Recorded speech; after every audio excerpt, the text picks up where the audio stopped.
Hello and good evening, my internet fans and family. Welcome, welcome, welcome to this. This is it. This is it, friends. This is not the pinnacle. This is not the overall finale of the 2025 NFL season. This is just the Monday Night Football season finale of Stat Boy Sports Bar. I am your host and moderator, Stat Boy Mike. That's me. And I can't really say much more about it, honestly. I really, really can't. I am proud that this is coming to a close. I am looking forward to the playoffs.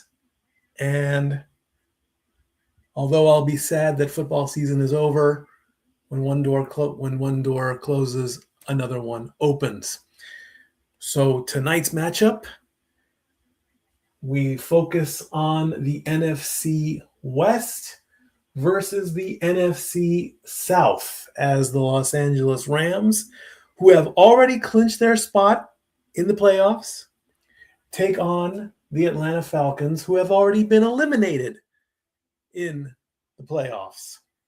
They're not even going to qualify.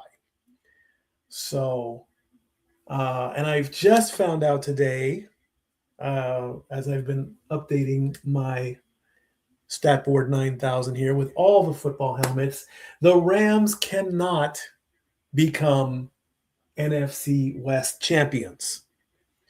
There are so many tiebreak rules in the NFL that even if all three teams, the Seahawks, the 49ers, and the Rams, all end up at 13-4, the Rams will not be the team to have the NFC West title. So they are locked into the playoffs. They have their playoff spot. They are currently the number 6 seed at 11-4. The division title will come down to the matchup between the Seahawks and the 49ers next week's game in Week 18. Now let's take a look at the remainder of the board here. The AFC East is squared away and is locked up, and the Patriots have that title. So congratulations to them. The AFC West has gone to the Denver Broncos. They took care of that. The defending champions, the NFC North and Super Bowl champion Eagles, they have clinched that title. They get the chance to defend their title in the playoffs. They are defending champions. And in the NFC North, the Chicago Bears have claimed their division title.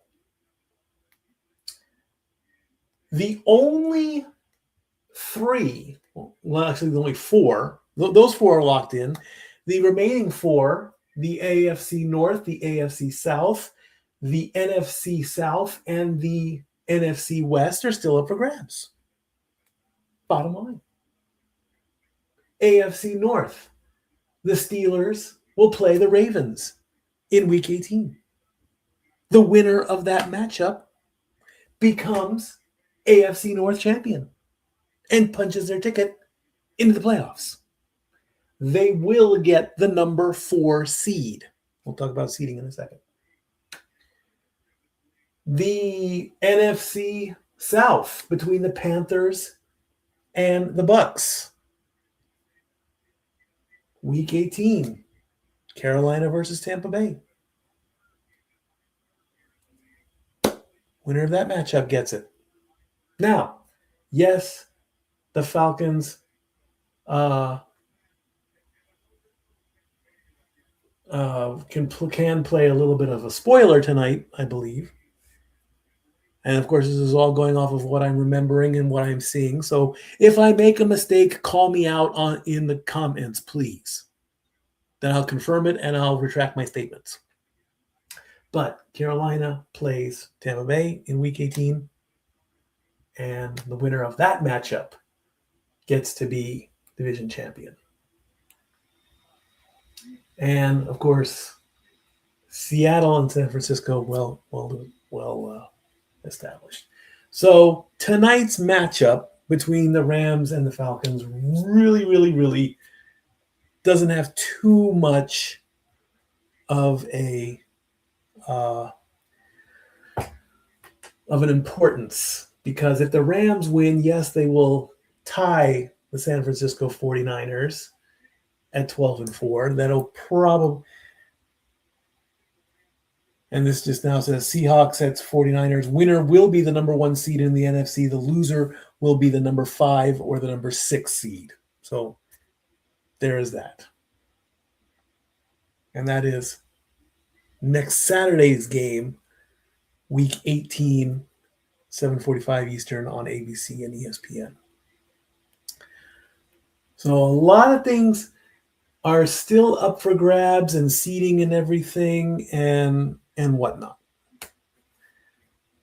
So let me go into a quick. I just want to reconfirm from NFL.com. Let's not go to ESPN.com right now. Let's go straight to the main source here.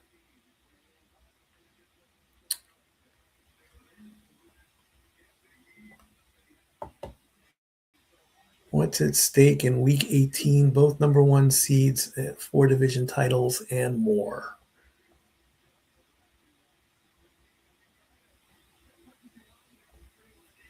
Now, what I really want to look at is playoff picture. Is that what I want to look at?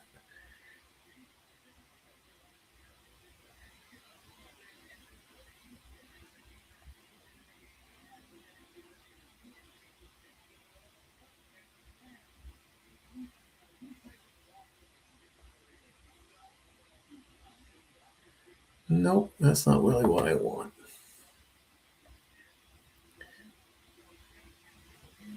All right, so that's not really what I want, so I'm just going to read from NFLPlayoffScenarios.com, and that'll confirm everything here. So, but let me also bring up the schedule for next week, so I have both of those tabs. I want to make sure that I have everything right.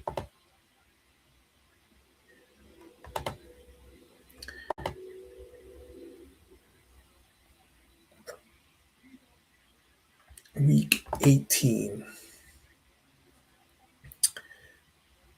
All right, Carolina plays Tampa Bay at 4:30 Eastern Time.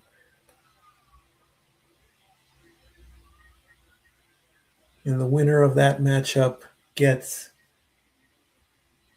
the title. Then Seattle and San Francisco. That's the next game at 8 o'clock. And then Steelers and Ravens. That is the final game of the season, which will determine the AFC North. And then I just want to confirm Jacksonville plays the Titans. If Jacksonville wins, they get the AFC South title.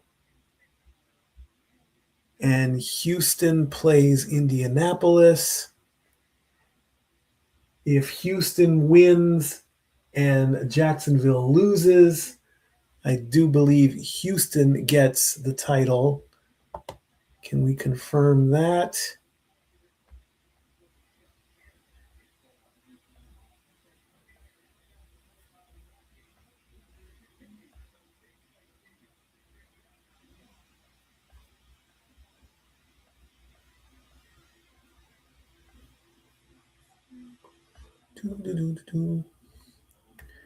Okay, that is not the same.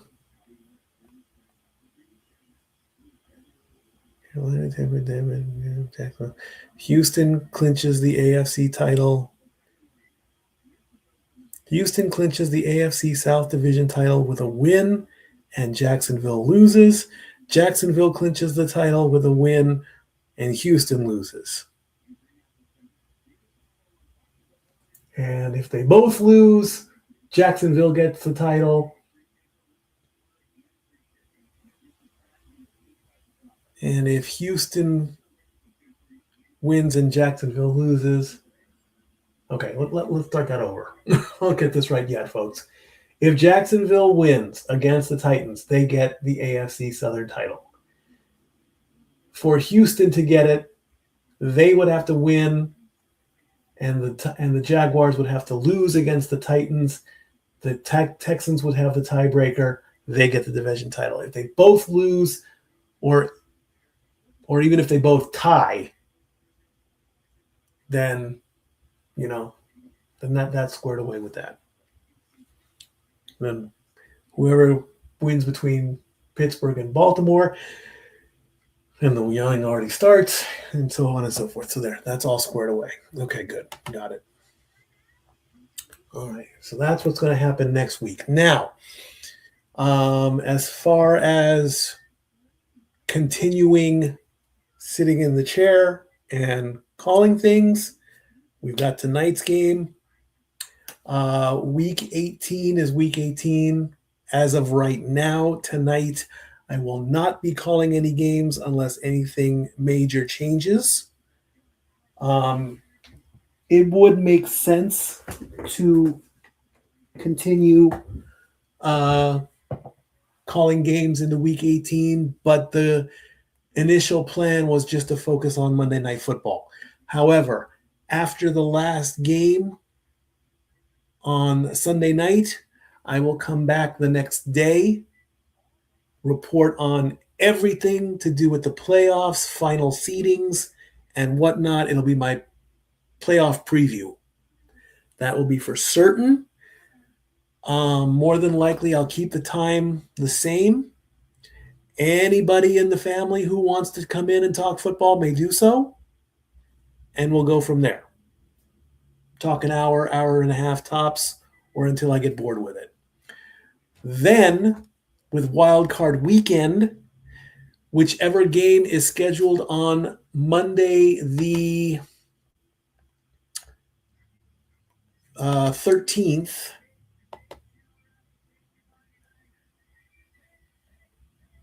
or excuse me, Monday the 12th, I'll be here in the sports bar for that game as well. Whichever game is scheduled 6th, which is scheduled last.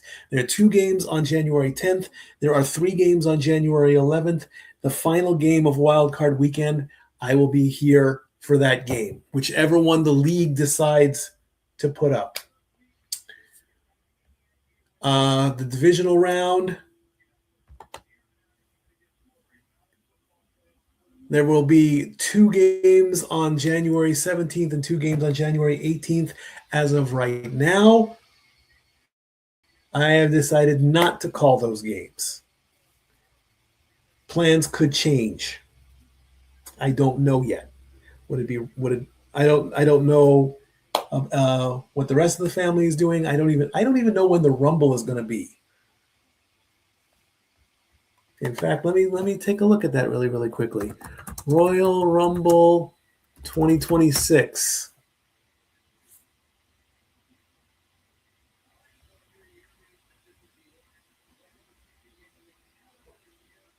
January 31st. Okay, so I don't even need to worry about that.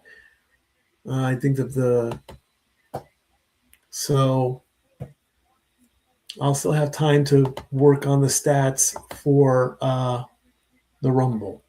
But as far as the divisional playoffs go, right now I have decided not to call those games. There is a very strong chance the week following that I will call both the AFC Championship game and the NFC Championship game.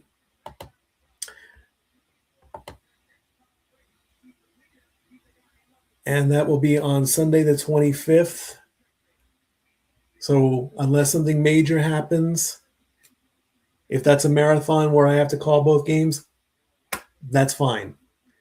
Then finally, the Super Bowl is on February 8th. That will be the final one, the final call.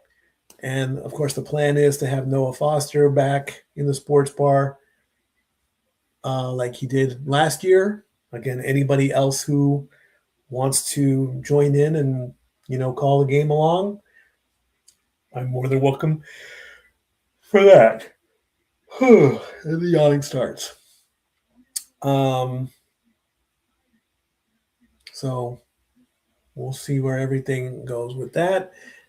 But that is the plan right now, as it stands. So we're gonna get through tonight and move on for tomorrow, which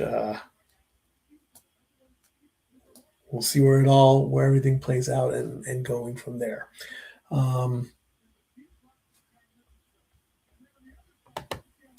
So yeah, that's it. That's pretty much it.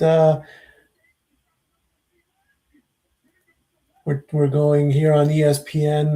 The Monday Night Football Countdown has going on at 7:17. And they're talking about the biggest surprises of 2025. SVP is saying that Kansas City and Detroit missed the playoffs. Biggest surprise? Detroit, yes. For me, Kansas City, no. I am more sad that Detroit did not make it to the playoffs this year. I pretty much expected Kansas City to not after losing the Super Bowl.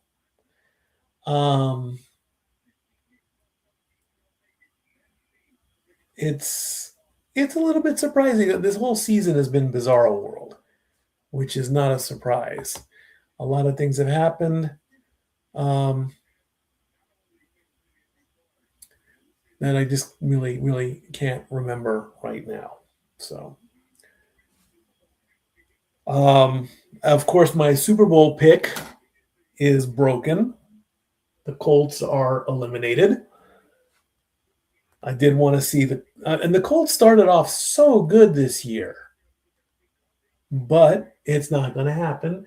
So at least I got the Eagles right, 50 on that one. So depending on what happens between the AFC North and the AFC South, and I will again have the option to change my pick, just like Jerry Lawler does every Rumble year.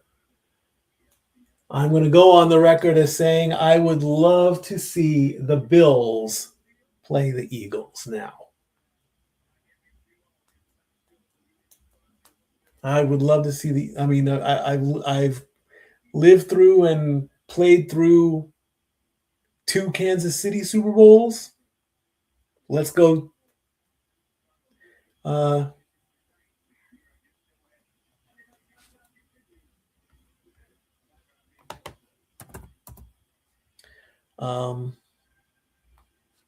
Why not go for 2 Philadelphia ones? That doesn't make me a Philadelphia fan, though. I just want to personally see it. So, we have comments. Let's see what's going on in the comments. Hey, after the slam, what's up, brother? Need me back on in the next year? Hey, book it, brother. After the slam goes one-on-one with Stat Boy round 2, sure. I'm down for whatever, brother. You know that. You know where to find me. On Twitter at LBStatKid1977. I'm down. You know that. I'm not that hard to find, brother. I do apologize for, not showing up for John Cena's farewell match, though. I would have. I did the stuff with the family that day, but yeah, I'm down for whatever round two and all that. Love and respect. There you go. That's all you need in the world. Love and respect. Okay, countdown clock is at 39 minutes and 15 seconds. So let's see what else is going on in the world of sports, also known as the world of sports. Oh, yeah, I'll talk about this really quickly. Anthony Joshua, the fighter that recently fought, boxed, and defeated Jake Paul in a boxing match. He sustained some injuries in a car crash in Lagos, Nigeria. So that happened earlier today over there. Thoughts and prayers to the family whom lost two people in that tragic accident.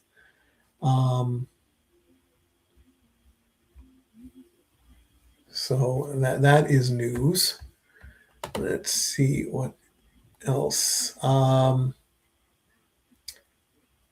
Andy Reid plans to return as Chiefs coach next season, as he should.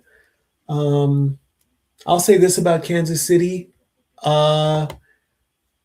They should be in a, I don't want to call them in a rebuilding stage just yet. Losing one season is not the end of the world. They were dominant in the AFC West. I am aware of the news that they just want to be known as the Kansas Chiefs, not the Kansas City Chiefs. But that's not going to happen for at least another 5 years. So I don't even know why. I don't even know why that's almost news. I mean, if it's 5 years away, why talk about it? Really, I don't know.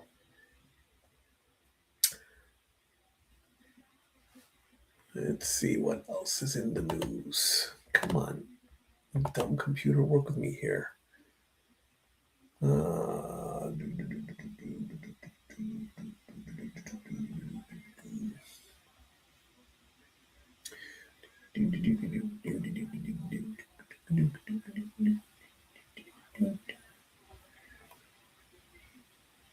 Kirk Cousins, 5-1 in last 6 Monday Night Football starts.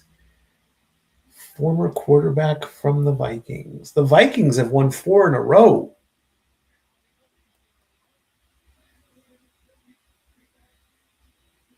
A little bit worried as to why they didn't play like that so much this year. But hey, it happens. It happens. Kirk Cousins running out through the tunnel as he starts to get ready for his warm-ups. With just under 36 minutes to go.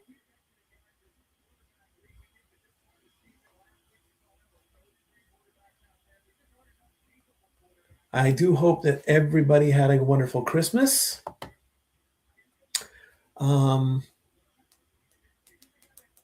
Christmas Day for me, I spent the day home. I did not plan on ride sharing that day. I did do a couple rides. I met a very nice couple. I picked them up at Dreammore, and they wanted to go to Buc-ee's in Kodak, on the border of Kodak and Sevierville. They say it's Buc-ee's Sevierville, but it's really Kodak.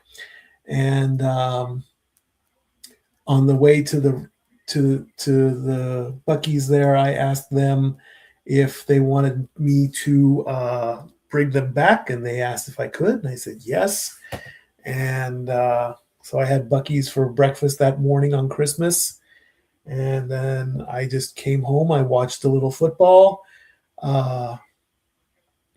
I got a very nice jigsaw puzzle from Stat Girl Dory Lou, and it's very interesting. Um, it tells a story of it was titled "Murder on the Titanic," and basically you get the puzzle in a box, but you don't see what you are putting together. You actually have to read the story that accompanies the puzzle, and then you put the puzzle together to solve the crime that allegedly took place all those years ago on the Titanic. Usually with jigsaw puzzles, you know what you're building because the picture is on the box. In this case, it is not. So I have no idea what I'm putting together, and so our kitchen table is now turned into a jigsaw puzzle table. So we'll put that together. We'll solve the puzzle and go from there. As Arthur Blank, the Falcons owner and chairman, is on the field, uh, posing for a photo with I believe, with a fan of some kind, but.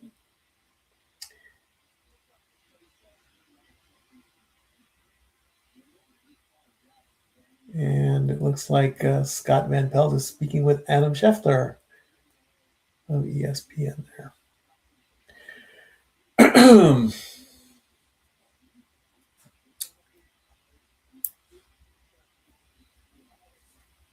So let's move on.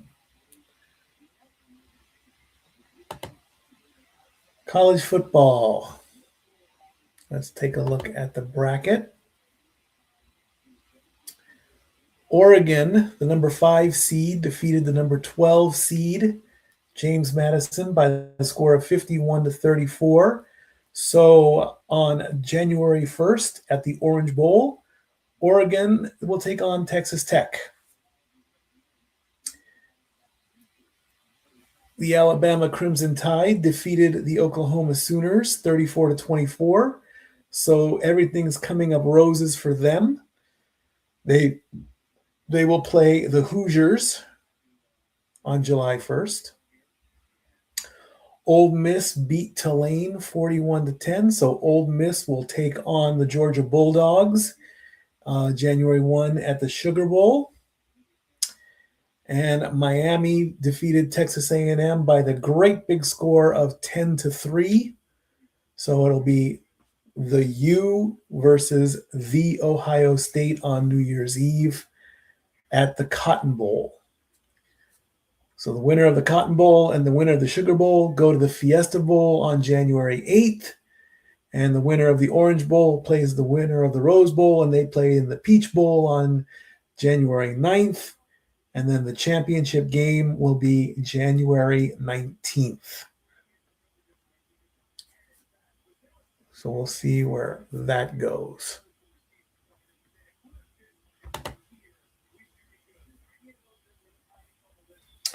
Countdown clock is now down to 30 minutes and 53 seconds as we take a look at defensive coordinator Chris Shula walking around on the field. He is giving an on-field interview.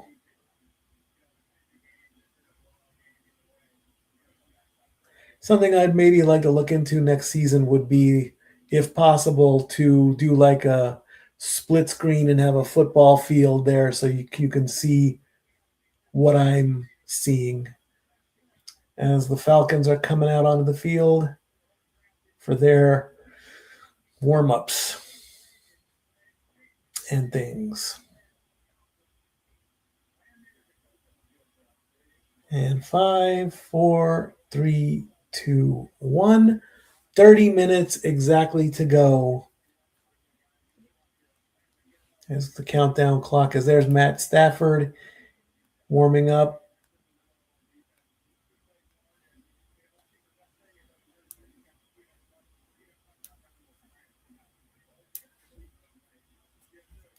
So we will go with that.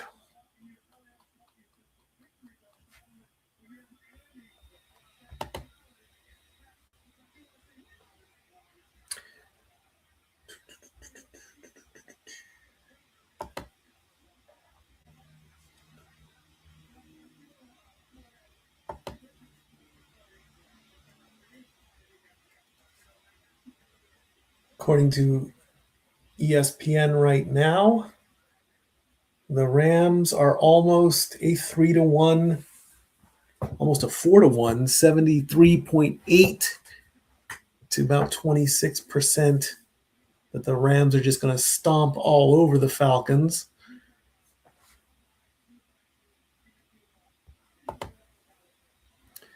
And let's just quickly read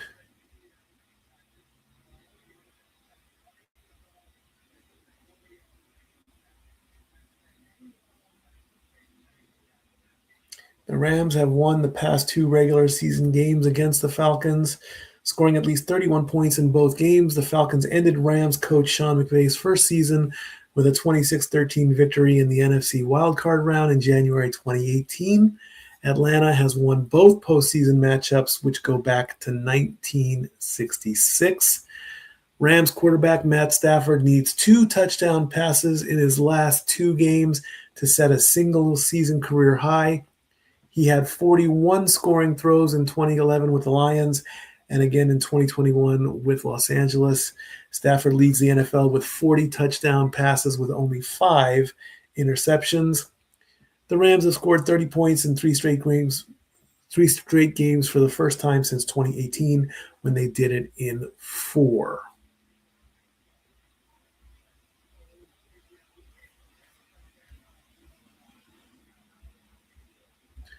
All right.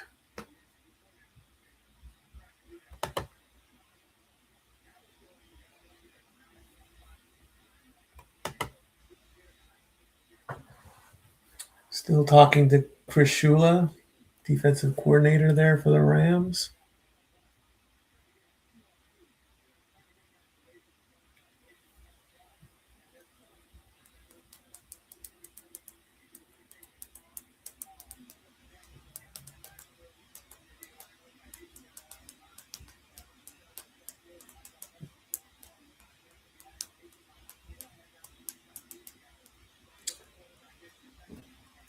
And I think dinner is being prepared. So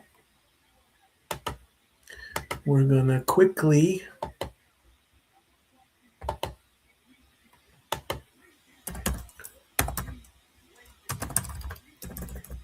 put this up really, really quickly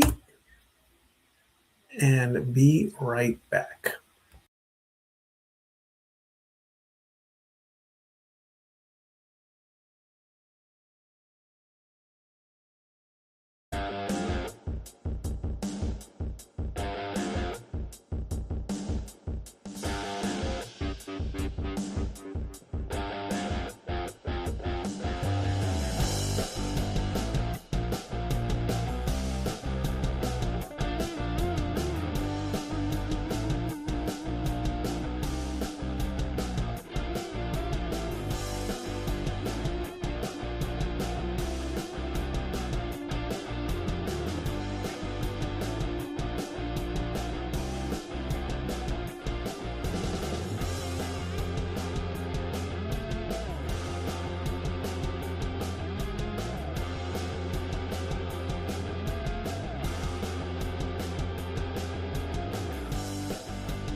with about 20 minutes to go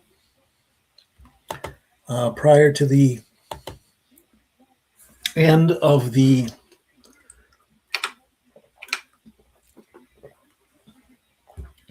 coverage of Monday Night Countdown. Devontae Adams will not play tonight.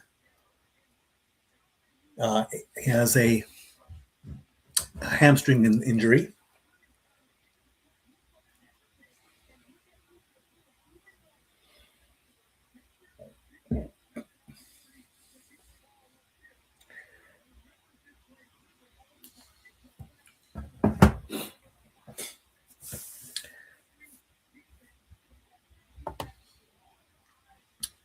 The Rams, of course, are 11-4. The Atlanta Falcons are 6-9.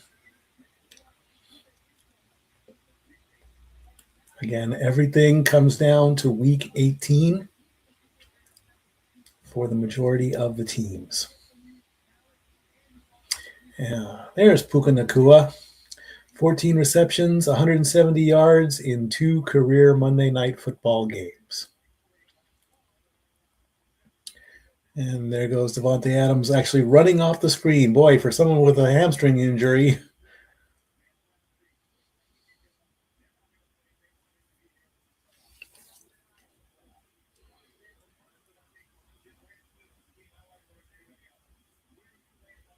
Maybe for the 2026 season, maybe I'll keep the stats a little bit better than I did. I tried to do the NHL stuff. There's Matt Stafford, 398 passing touchdowns since 2011. Just needs 2 more for 400. I tried to do the NHL stats, but I am just so far behind in that one. It's like I have a task and then I just forget about it, or I just don't keep up with it. And it affects a lot of things, you know. It just does. It just affects a lot of things. All 17 of you watching, I do appreciate that you do watch. Again, you know, you can comment, get my attention, ask me a question.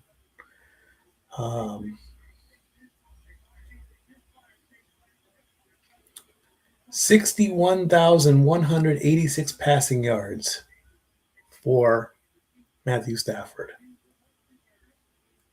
The Rams are 31-38 all time on Monday Night Football. The Rams offense this season, 30.5 points per game, 6.2 yards per play. Excuse me while I eat my chili. It has been very cold. It's going to be very cold tonight and into tomorrow.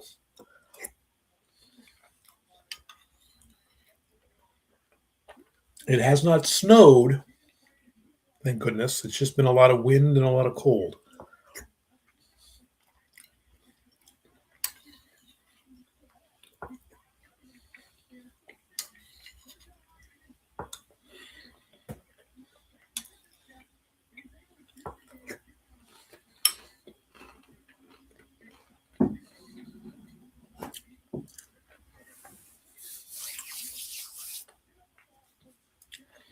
"16 minutes to go on the countdown clock."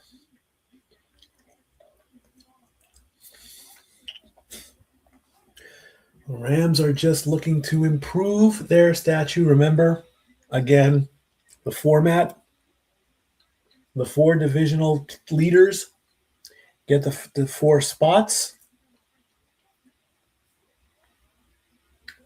Of course, the tie-breaking procedure is insane. Where is Jason Kelsey going? Where is he going? What is he doing?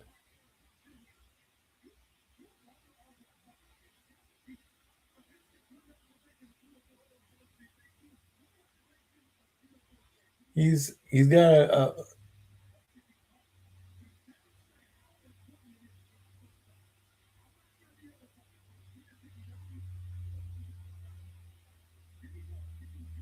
What is he doing? He's got somebody's putting his hands on Jason Kelsey. Why?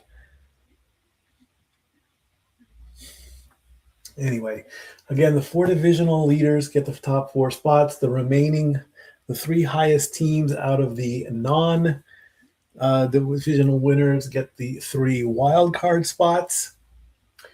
And currently in the NFC, it's the 49ers, it's the Rams, and it's the Packers. And those 3 teams are locked in.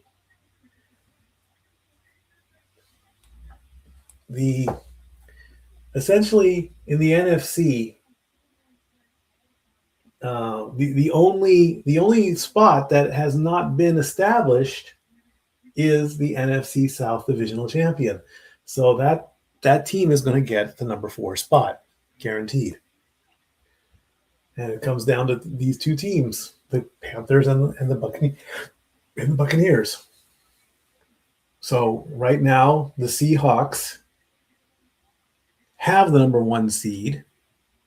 They win, they get the number 1 seed, guaranteed. They lose,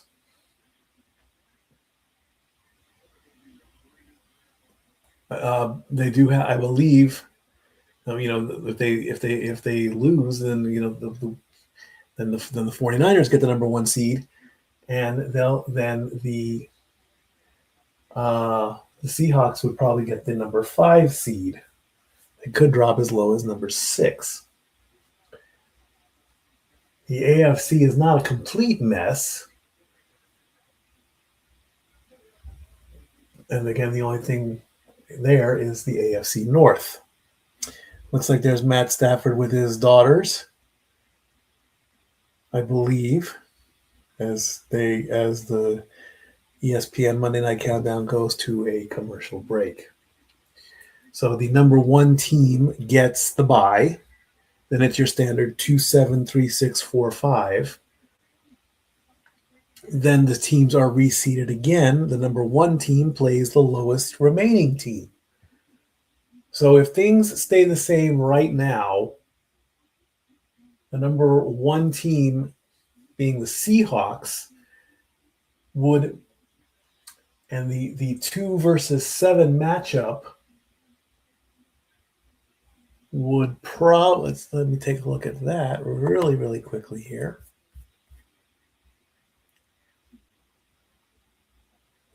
Currently, right now, the 2 versus 7 matchup would be the Packers and the Bears.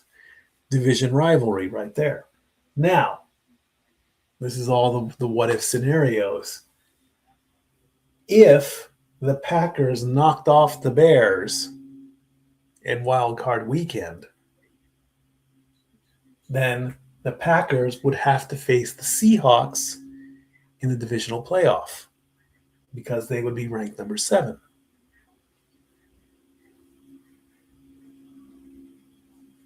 It's always best versus worst, and the other matchup would be self-explanatory. Would I like to see make it a nice even 8 where the top 2 teams play in each division? Sure, why not? That would make it more even. Then you wouldn't have to worry about getting a bye or anything like that. It would just be a solid win and you're in and you're out type of thing. If you wanted to go one step further, there are 16 teams in each conference. The Sweet 16, let them play and give everybody a chance to go to the playoffs and go to the Super Bowl.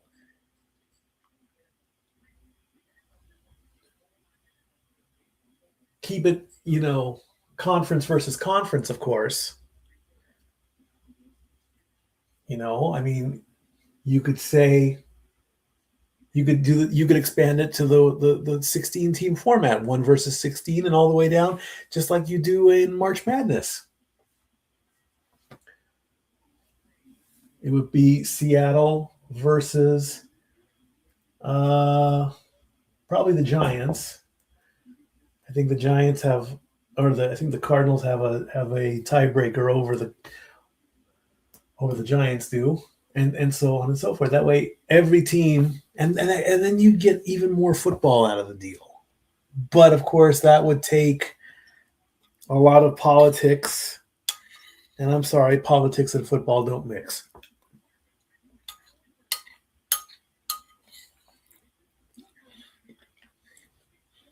And I certainly don't talk about politics on this channel. Unless I really, really have to.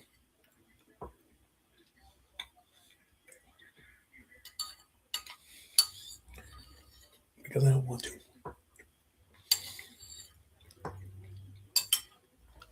Matthew Stafford ranks 9th in passing touchdowns, 7th in passing yards, and tied for first with seasons with 40 passing touchdowns.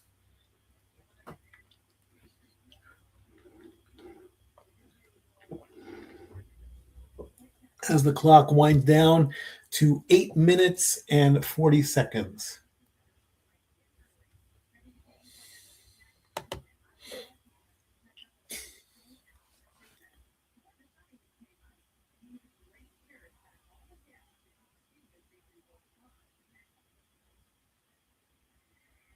What is this? 2:53 in the morning. Wow. Woodland Hills, California.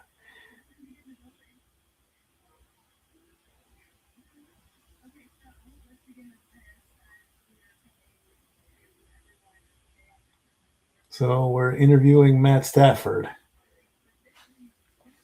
virtually.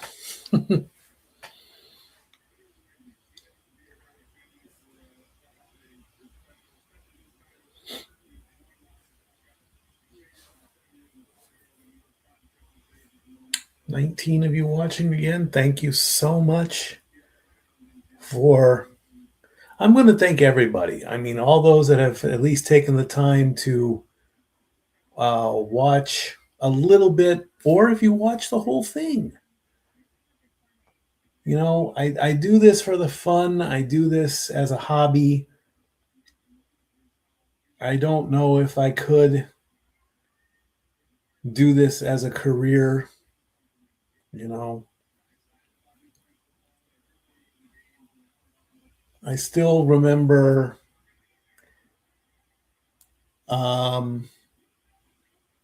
the early days in radio and all that.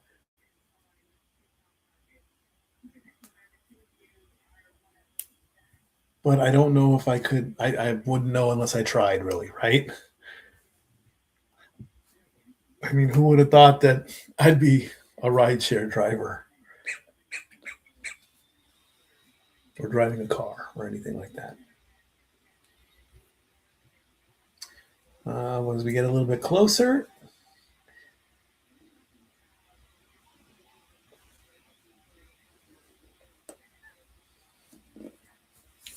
and week 18 next week, and then we push to the playoffs.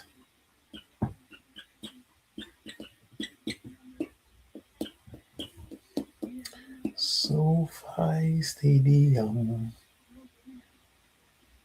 6 minutes to go exactly on the countdown clock.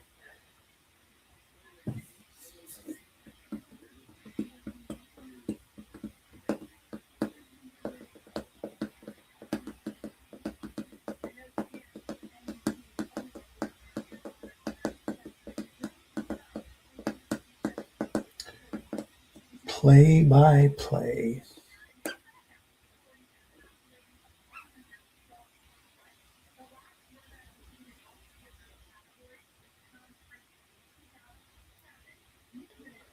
There's the team in the locker room, just relaxing, having a good time.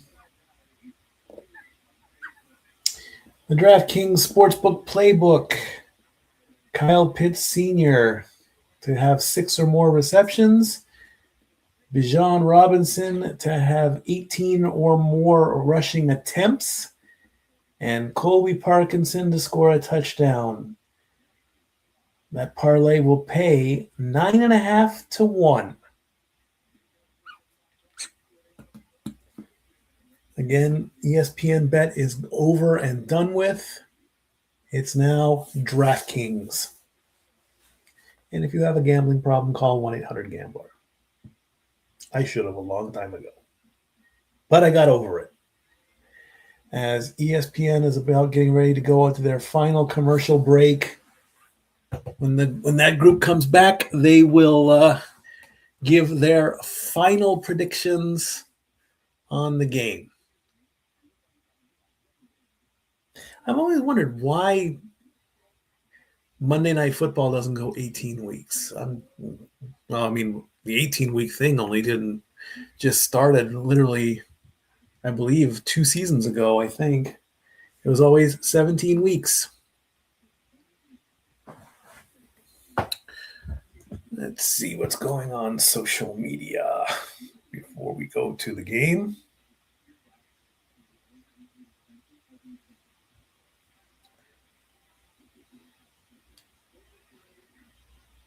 To the tweeter.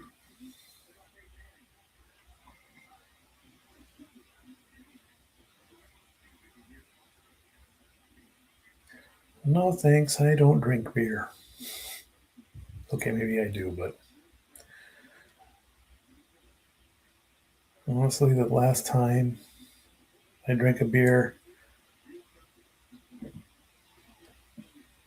I don't even remember the last time I drank a beer. All right, we're going to retweet that. Maybe get a few more extra. And we're going to go search.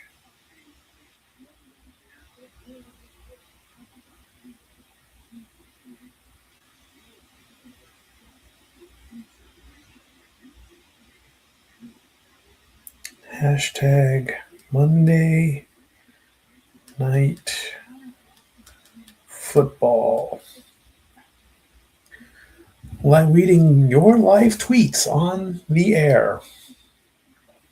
Latest. Mondays are better with football. MNF saves the day.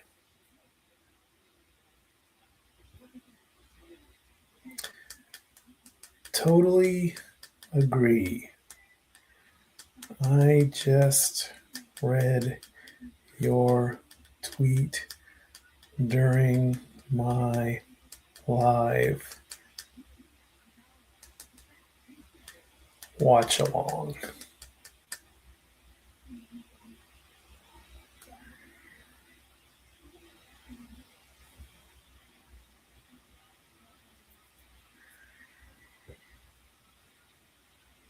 If I had a vote, I'd vote Drake May for MVP. Stafford has had a hell of a year as well. Both are deserving. Drake's performance does put the pressure on Stafford tonight, though.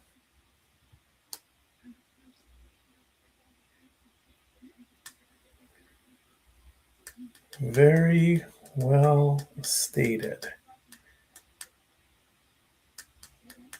How about co-MVPs?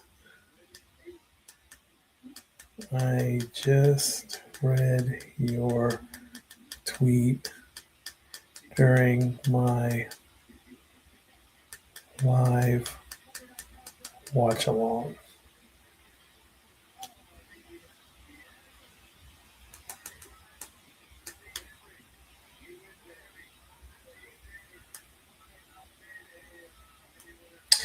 All right, the whole squad says that the Rams are going to win.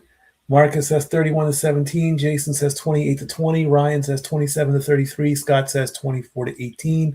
The fan vote is 82% that the Rams are going to defeat the Falcons. The Rams are favored by 7.5 points. Looks like the Falcon is going to.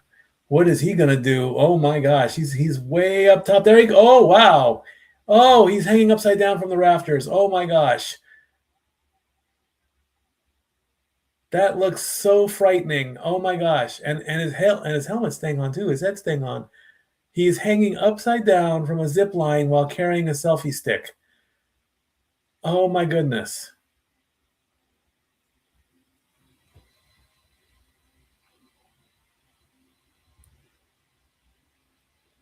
That was, you couldn't pay me enough to do that.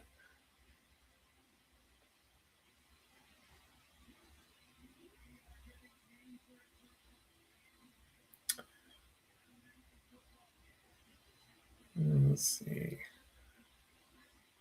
Wow, this place is empty for Monday Night Football. Hmm.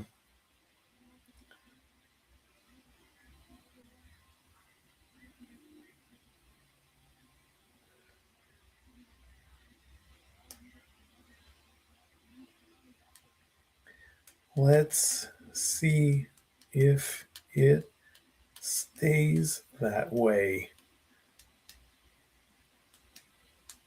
I just read your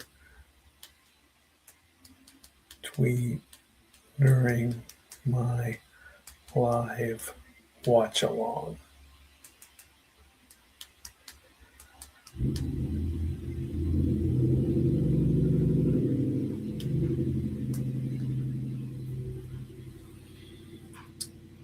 There's Jelly Roll welcoming us officially to Monday Night Football. Hands off the mic to Snoop.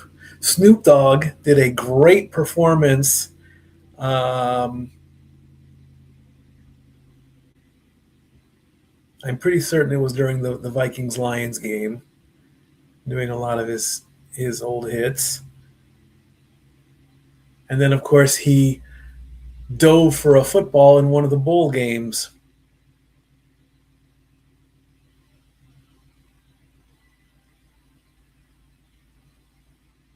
I wonder if I could still meet him. That'd be pretty cool to meet Snoop Dogg.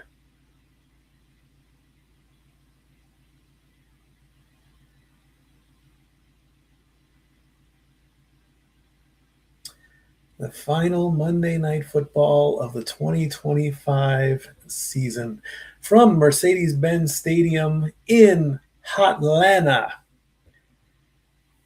The Rams are 11-4. The 49ers are 12-4. The Seahawks are 13-3. Nobody talks about the Cardinals.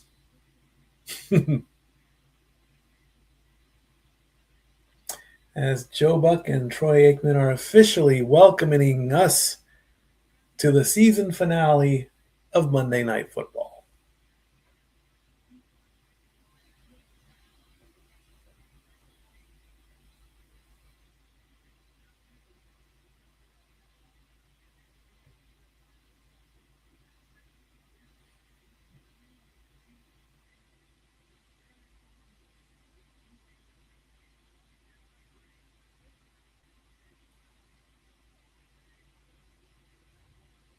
It is very hard to show who is the best. Apparently, not the team that has the most wins can be considered the best.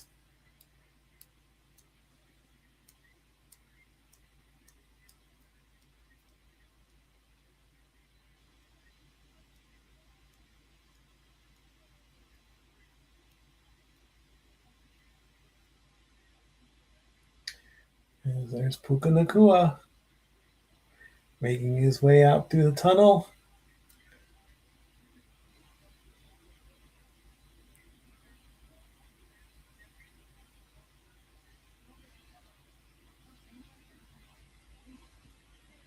Jersey Mike's. Jimmy John's is better. I actually had Jimmy John's recently. We actually have a Jimmy John's in Knox County. Rams -7. Yep. There is Coach Sean McVay with his 11-4 record.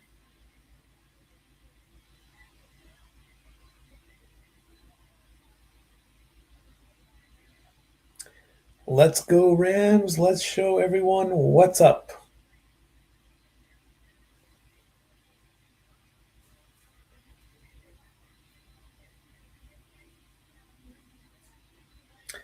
San Francisco, what's up?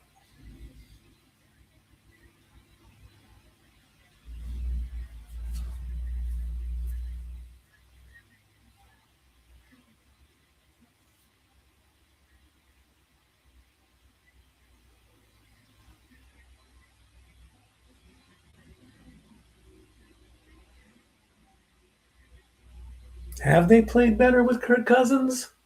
I don't know about all that there, Mr. Buck.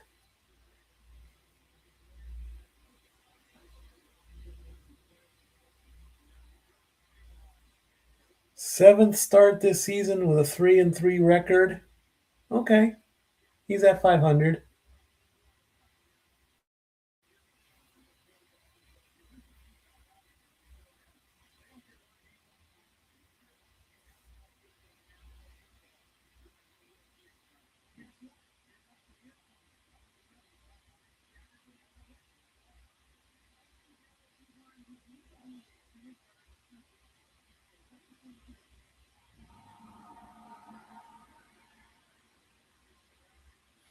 I wonder if Joe and Troy will mention the fact that the Falcons are 14-3 when wearing those red helmets. At least for us gamblers, it's a good piece of information.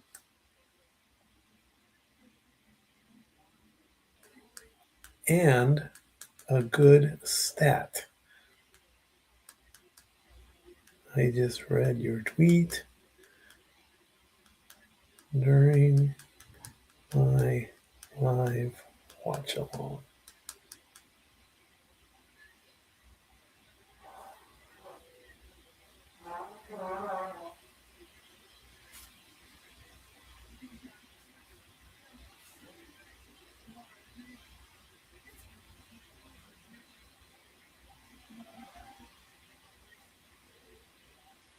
Here come the Falcons.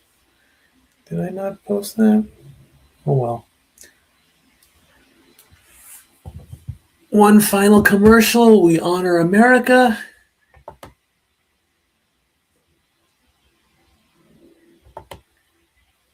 Hello.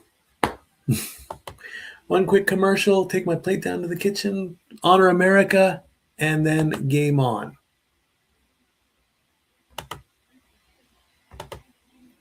Be right back.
A group named City Limits helped present the colors and the national anthem very well.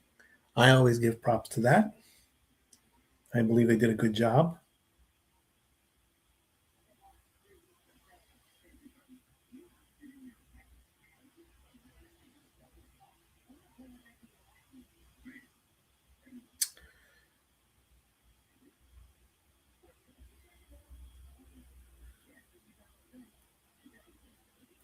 I love when City Limits sing the national anthem. They did a wonderful job. I just read your tweet during my live watch along.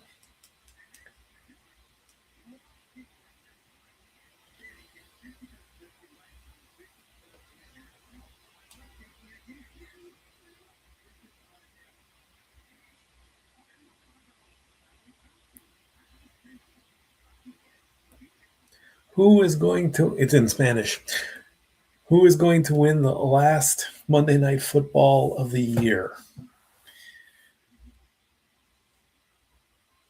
In Spanish, ¿Quién se lleva el último Monday Night Football del año? Los Rams.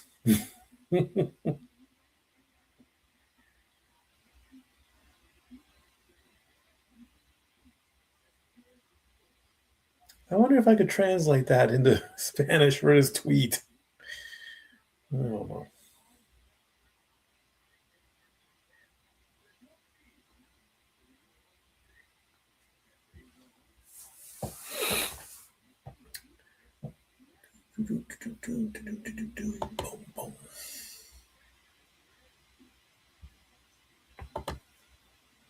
What's in my wallet, Mr. Sam Jackson? Nothing.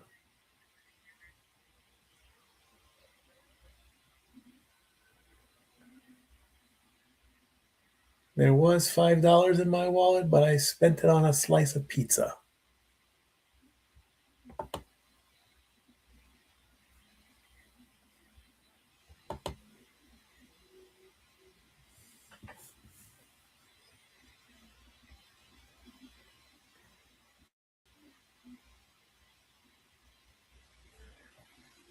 The NFL welcomes you to Monday Night Football.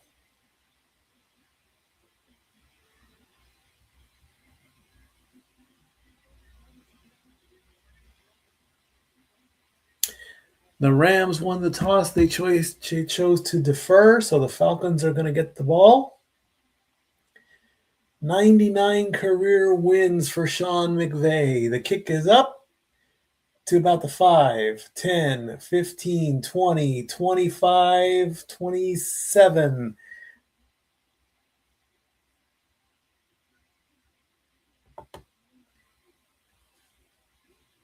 As Drummond goes to the 27-yard line.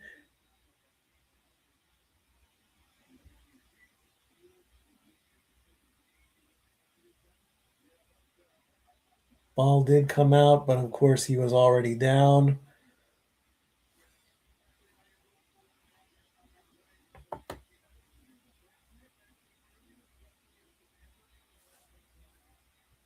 First play for the Falcons from the 27-yard line. And it's a handoff to Bijan Robinson, who only gets a yard.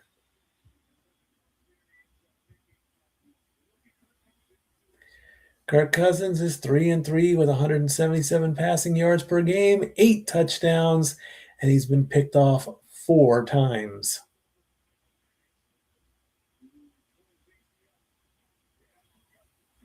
Falcons do not have any points on the opening drive in the last 10 games. Let's see if they can break that streak. 2nd and 9 coming up. Cousins hands off to Bijan again. And this time Bijan gets 2 yards. As we take a look at the offensive line of the Falcons, Bijan Robinson is going to the Pro Bowl this year. 3rd and 7. Will they convert? He's going to pass. He passes. And he nearly gets picked off, and it's incomplete, as London was the intended target. And that makes the streak go to 11 games where the Falcons do not score on their opening drive. As they're going to bring out the kicking team. Forbes got a piece of it, batted it down a little bit. Xavier Smith is going to punt off, or Bradley Pinion is going to punt off to Xavier Smith.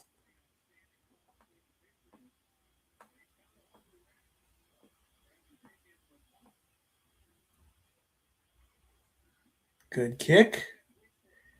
It's going to go within the right at the 10-yard line. There's a flag on the play. He's going to spin and around, and he's on the left side, and he's going to get at least 30 yards, depending on what the flag is, of course.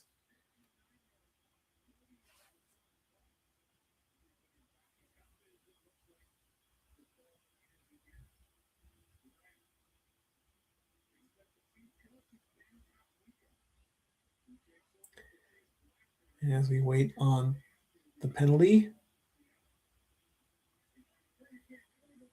Illegal block in the back against the Rams. Half the distance to the goal. 31-yard return negated by an illegal block. So this is going to put them all the way to the 6-yard line. 1st and 10 for the Rams.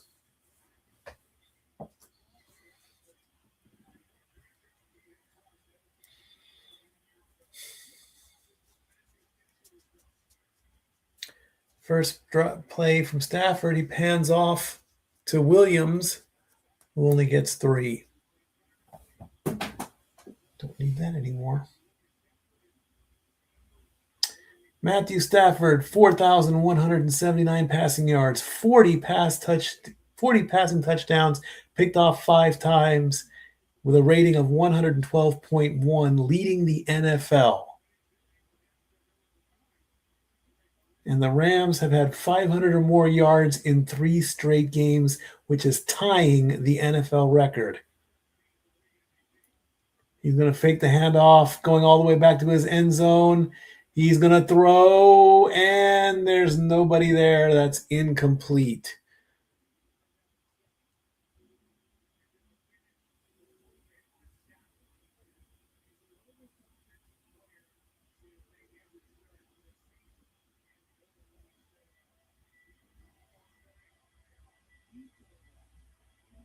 Matthew Stafford is the oldest offensive player to start every game this season at 37 years old.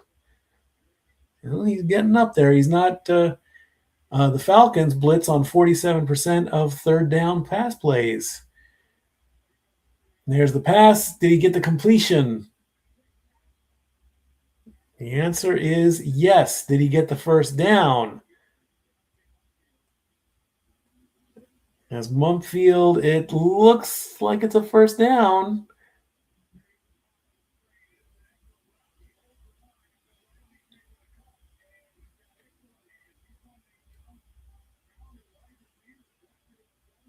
It looks very close. They are going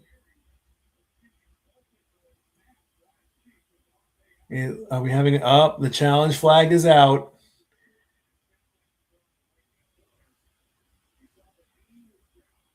Saying that the knee was down before the 1st down marker. So they're going to take a look at it.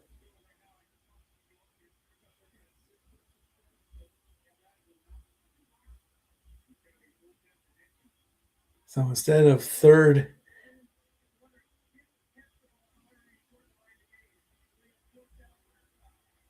All right, so no need for a challenge. The assist confirmed that it is now 4th and 1.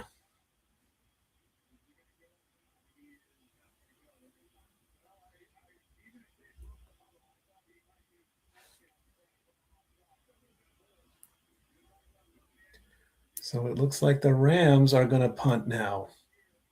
I say go for it.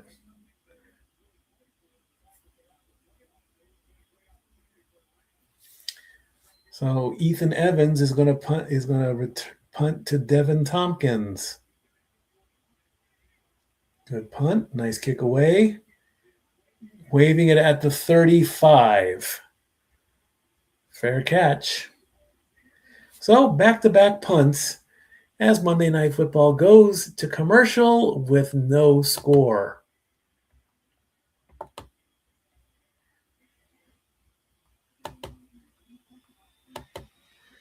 Falcons 0. Rams 0. 11:46 to go.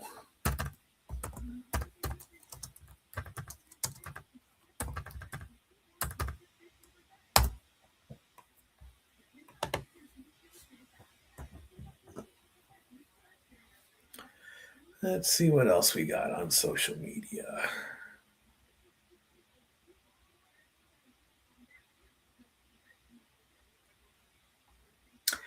LA Rams at Atlanta Falcons. Will Atlanta make it worth watching? Good question. We'll find out.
All right, next drive. Second drive from the Falcons on the 35-yard line.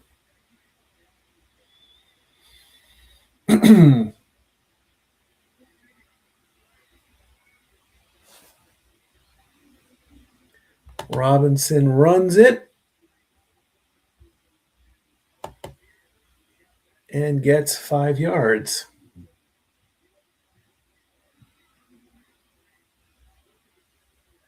So right on the 40. And he moved.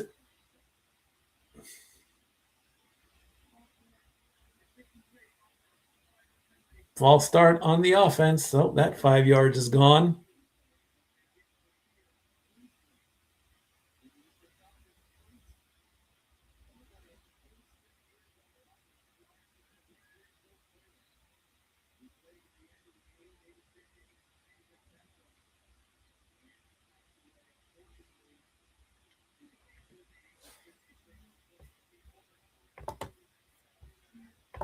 Get rid of that because we're not on commercial right now. All right, 2nd and 10. Gain 5, lost 5. Cousins get the snap. He's looking.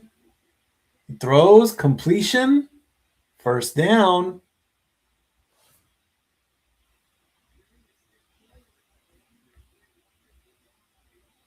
Sills gets 13.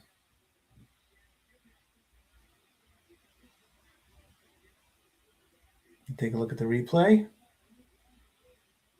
Right there in the pocket, finds Sills. Looks like he had to jump on his tiptoes there a little bit. David Sills the fifth, 133 weeks in reception yards from week 11 to week 17.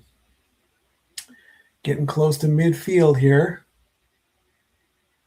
Cousins gets it, fakes the handoff, gets out of trouble, but unfortunately passes short. Robinson was the intended target. Kirk Cousins had to get out of trouble on that one. Landman came up he just bursted through the line, and just a second sooner, that would have been a sack.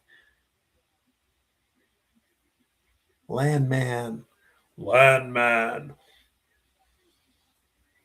Second and 10 coming up as the game clock is at 10:06.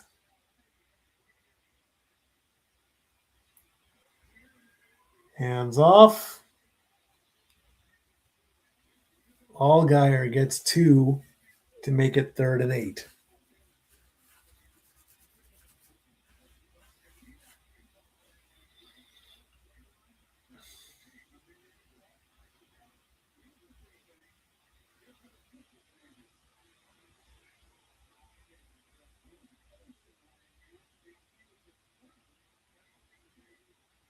Ball, it looks like it's right on the 50-yard line, right at midfield. It's the snap. Cousins throws, complete. First down and then some as Mooney gets 13 yards.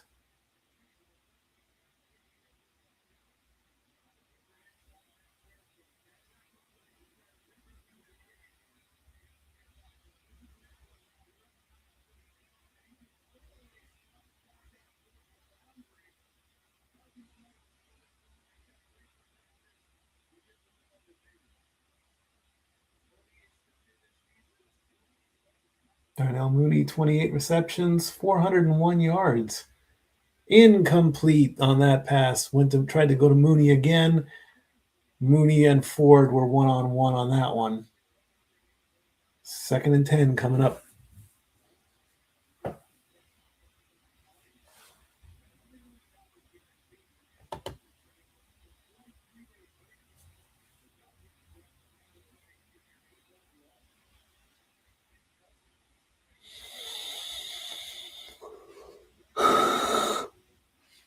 Excuse me. 2nd and 10.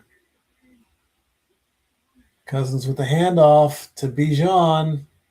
Gets within the 30. 8 yards. 3rd and 2.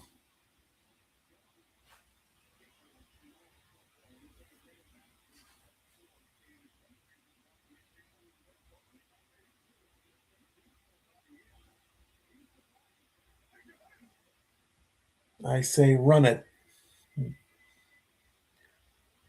Cousins gets the snap, looking for a pass. It is complete and caught by Sills as he only needed 2 and he got 20, and the Falcons are now 1st and goal at the 9-yard line.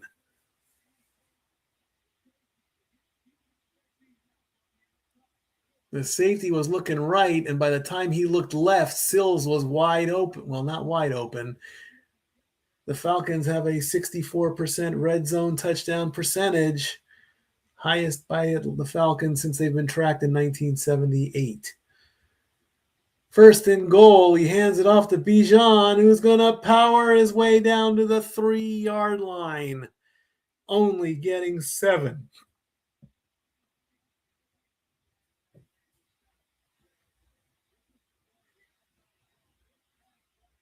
Nice little slant, looked like he went right.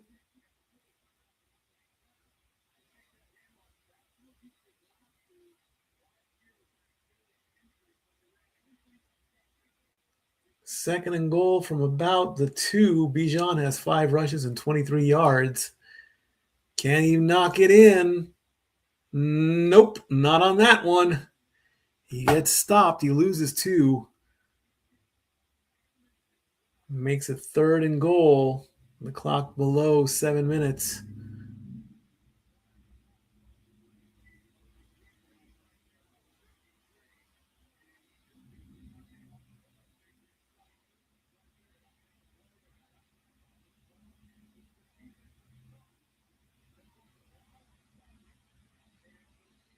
The Falcons have touchdowns on 7 straight red zone drives. Can they make it 8?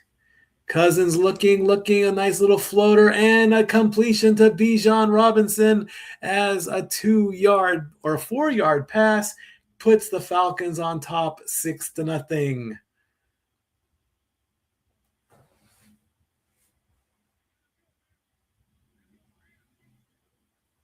God is good. We're doing it for him, he says as he looks into the camera. 11 plays, 65 yards, 5 minutes and 35 seconds is all it took for the Falcons to be on top.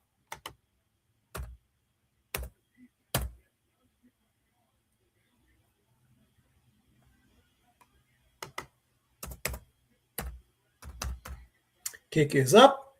It is good. Extra point is good. Falcons up 7-0 with 6:11 to go in the first quarter. Be right back when they go to commercial.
Kick goes into the end zone for a touchback. And that should say 7-0, not 6-0, but hey, who cares, right? Kirk Cousins, 4-time Pro Bowl selection of 2016, 19, 21, and 22, 15th all-time in pass touchdowns, 20th all time in passing yards. I just saw a reel on Instagram, even though Christmas is over. There's a group called Dice Ideas. They make artwork out of dice. They use the dots on the dice to make artwork of people. I don't know how they do it, but they do it. They just did one of Mariah Carey. It looks wonderful. Matt Stafford with the ball. He's looking. He's going to pass, and it's going to be, oh, Ellis said, no, no, no. He got a hold of that one, and he then batted it down for an incomplete pass. That's going to make it 2nd and 10. He jumped up, and he took it away. Was that Puka? Yeah, he took that away from Puka. Oh my gosh. How about that?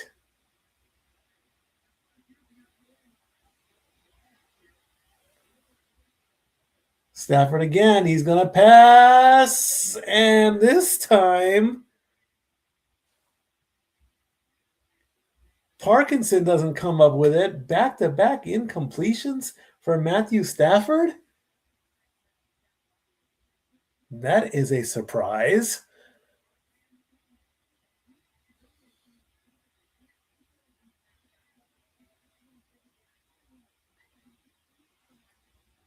Caden Ellis has 370 tackles since 2023.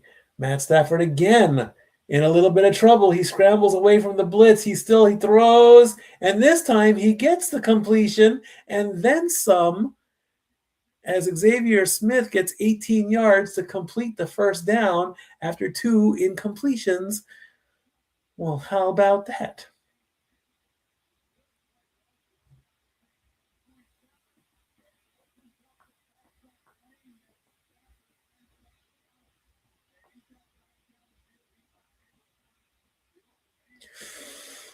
Ooh, and he shoved him down too. All right, 1st and 10. Rams in Falcons territory. Stafford with the handoff. Corum gets 5 as the clock is going to run down past 5 minutes.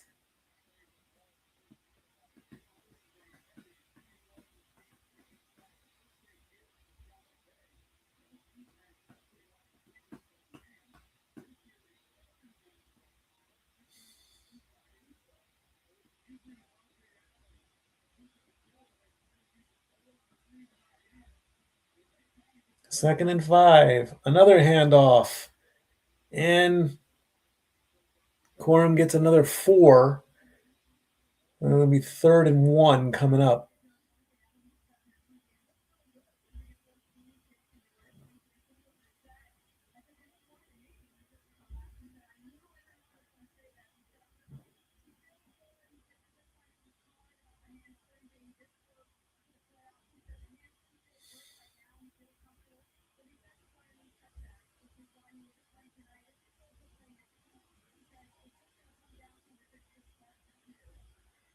Third and 1.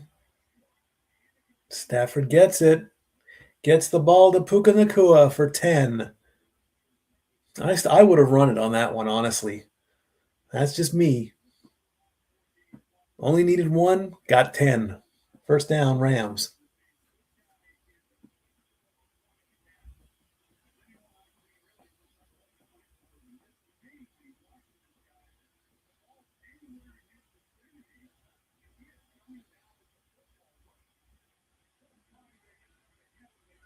From the 28-yard line, Rams with the ball.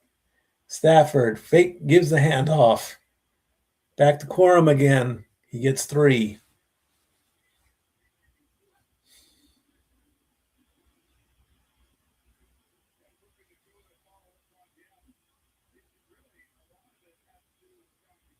$150 or more receiving yards in 3 straight games for Puka Nacua.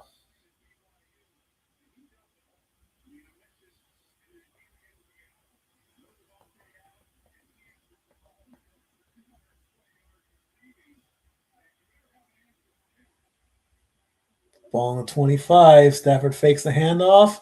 A short, quick pass, flag on the play, though. Allen did make the completion.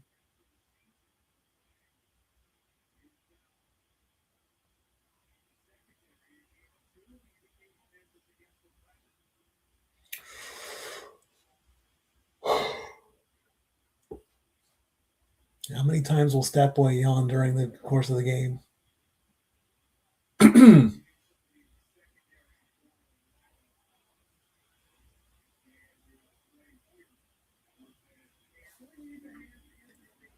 Hands to the face on Atlanta. 5-yard penalty. Ronnie Harrison.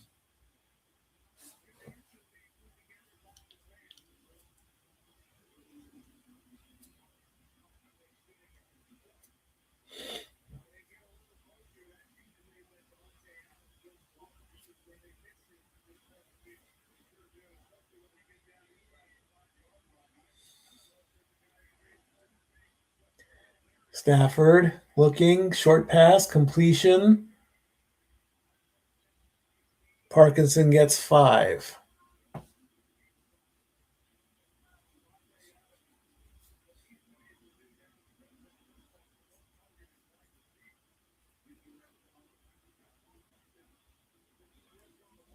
Take a look at Devontae Adams, who's on the sideline, out with a hamstring injury. He did practice a little during pregame. They showed him sprinting. He said he'll play. He doesn't know if he's going to play next week. 2nd and 5 from the 16-yard line. Stafford rolling around, looking towards the end zone. Nobody there on that one. Mumfield, the intended target. That's going to make it 3rd down.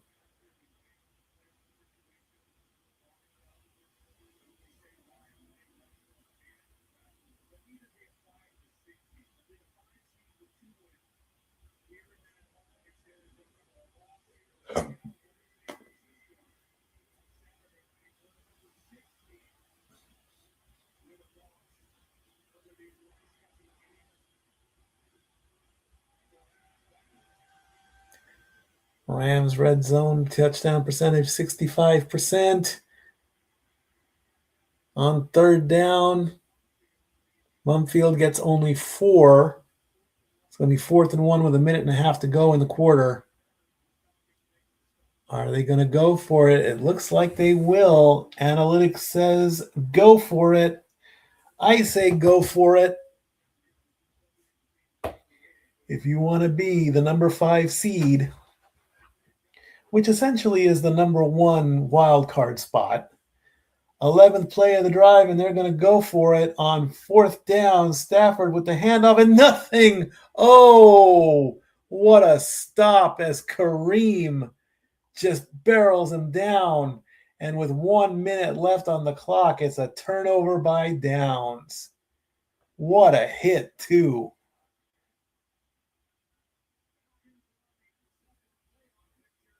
Williams gets it.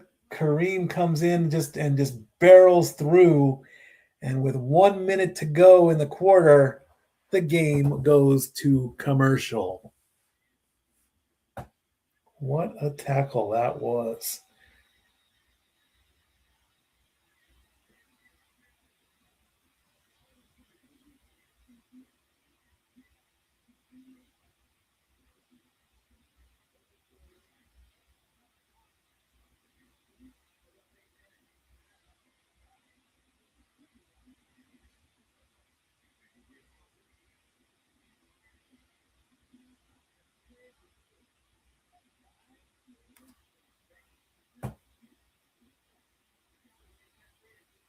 Is Kirk Cousins winning his job back? Meaning what? He's going back to Minnesota?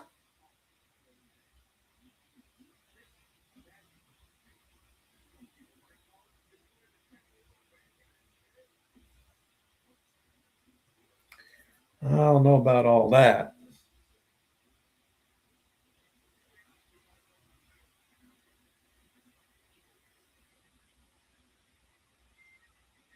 Hey, the 2 people. Very good.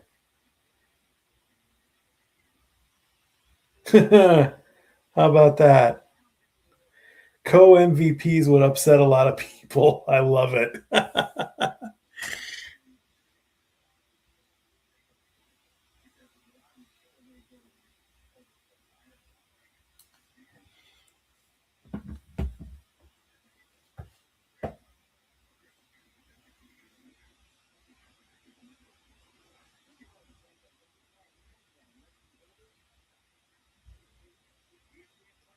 Taking a look at Kyle Pitts Sr., Jordan Middle School, Lawrenceville, Georgia.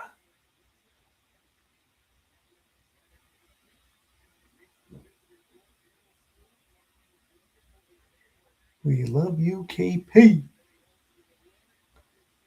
What a stop that was. All right. Let's see what the Falcons can do with 1 minute left in the quarter with a 7-0 lead. Handoff up the middle. Got about 3 as Bijan. They'll get one more play before the quarter ends.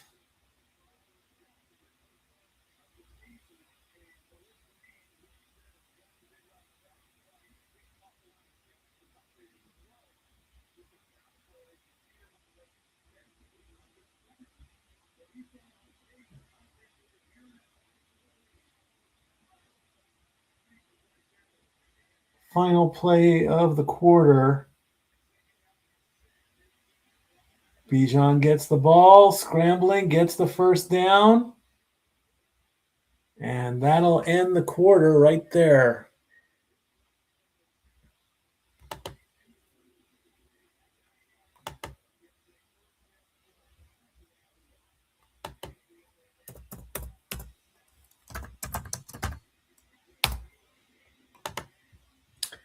Be right back. Start of the second quarter when we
second quarter underway.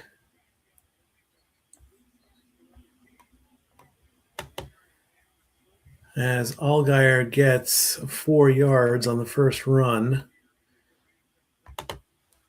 Bring up some stats here. 6 first downs for the Falcons, 3 for the Rams. Matthew Stafford, 5 of 9 of 43 yards. Kirk Cousins, 5 of 8, 59 yards.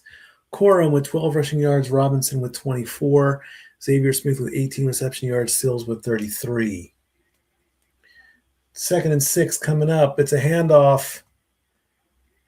And it looks like it's going to be a first down right there. As Allgaier gets 6 more, and that will get the first down.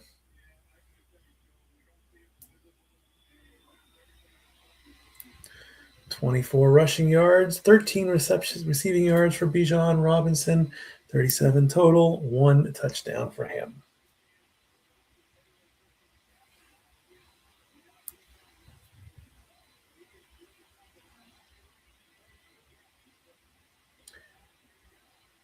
Quick handoff. Allgaier gets 3 more.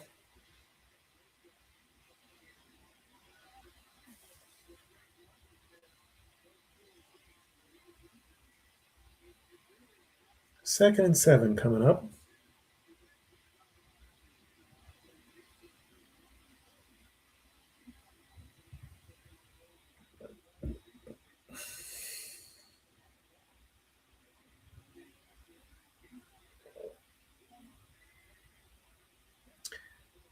Fakes the handoff. Cousins throws complete, but behind the line as Pitts gets 5. It's going to make it 3rd and 2.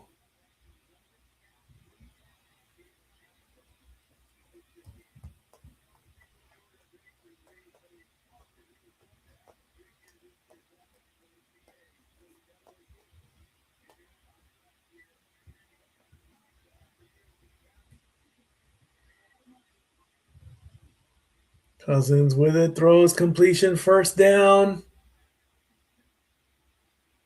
London gets 4, gets knocked back behind the line, but forward progress prevails.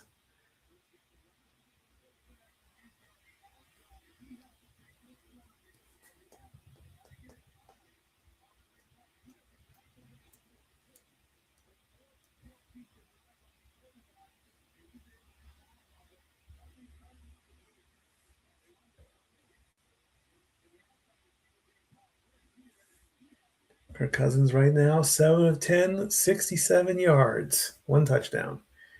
1st and 10 coming up. And Cousins calls timeout.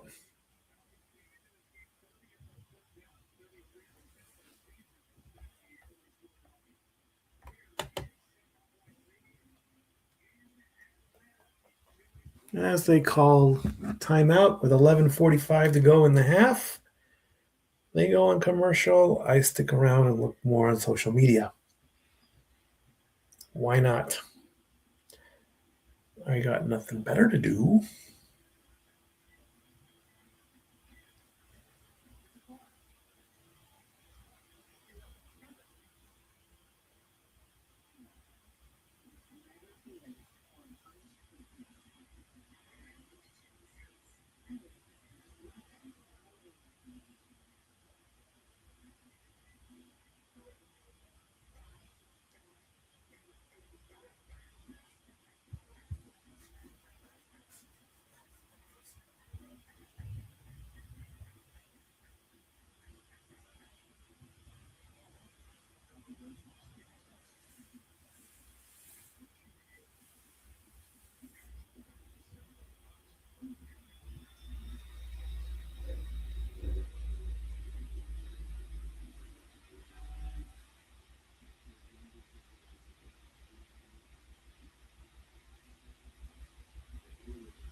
What a stop. That was a textbook tackle on 4th and 1. Looked like he knew what the play was. I will agree. I will agree. It was a beautiful tackle.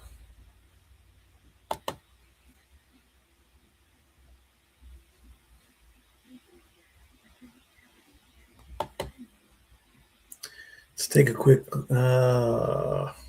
We coming back or? Yep, we are coming back.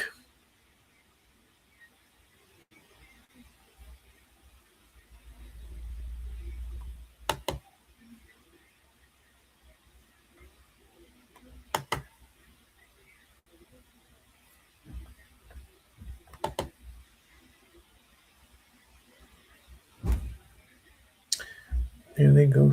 There's Miami U in the stands. 1st and 10 after the timeout. 11:45 to go. Falcons up 7-0. Kirk Cousins waiting for the snap. Gets it. Hands it off. Robinson gets 3.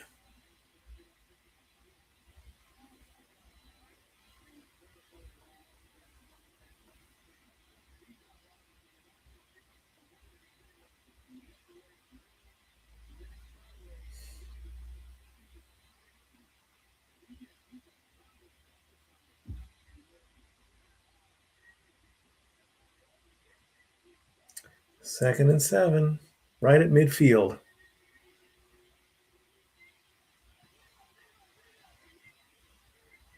5 on the play clock, Kirk. Do something. Hands it off. Bijan fakes out one tackle. Splits pack another one. Gets 3 yards out of it. 3rd and 4 coming up.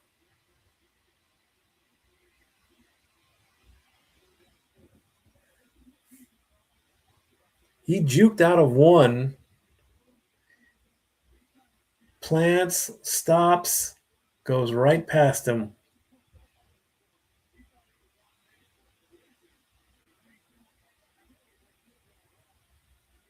Falcons on 3rd down, 33%, but they're 4 of 5 tonight. Can they? Oh, looks like somebody moved. Who moved? False start offense. That's going to push him back. Elijah Wilkinson, 71.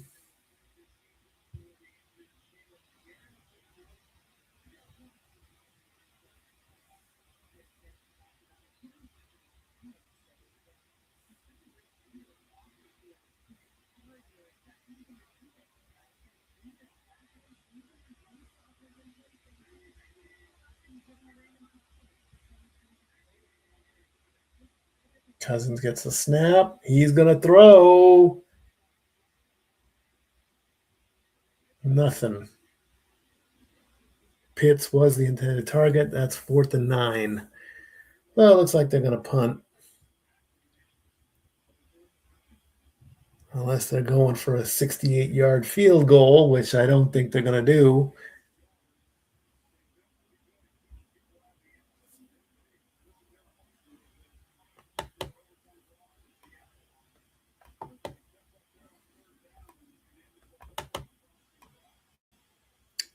Oh, come on. There's the punt. Fair catch about the 12-yard line. I don't want that. I don't want the co-pilot.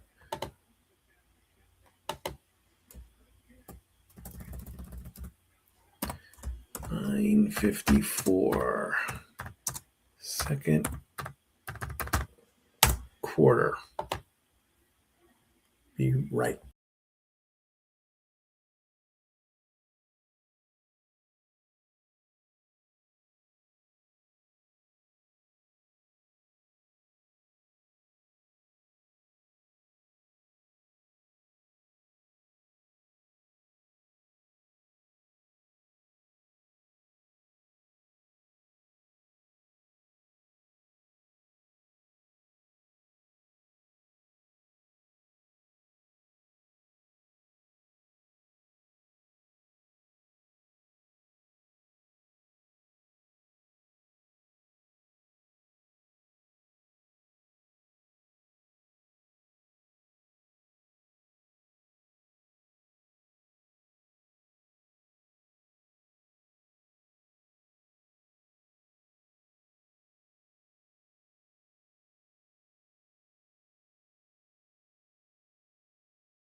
Let's see what the Rams can do from their own 12-yard line.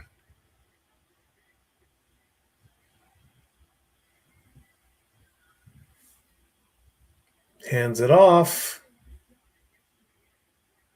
Williams gets, I think, 5. Nope, ESPN calls it 4. Troy Buck calls it 5.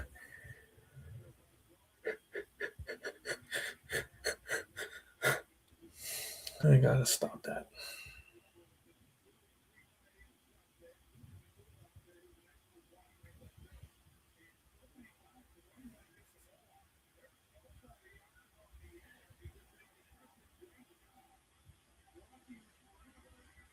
Stafford hands it off. Nowhere on that one. A couple of yards from Williams. So make it 3rd and 2.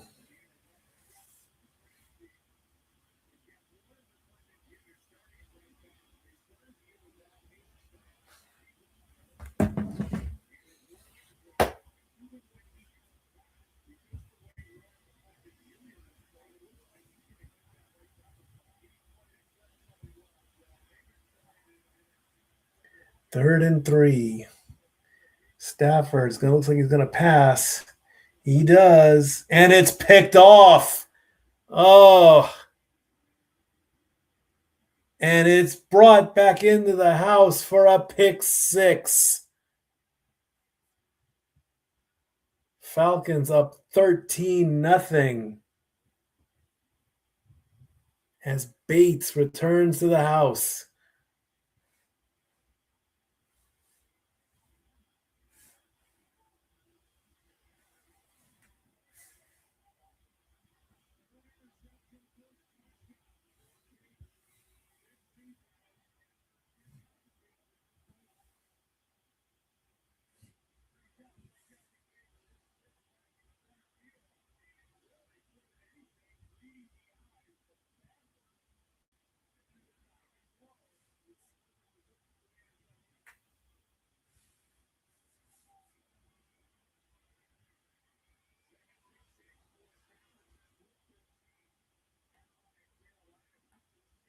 Kick is up, and it is good. And the Falcons have a 2-touchdown lead.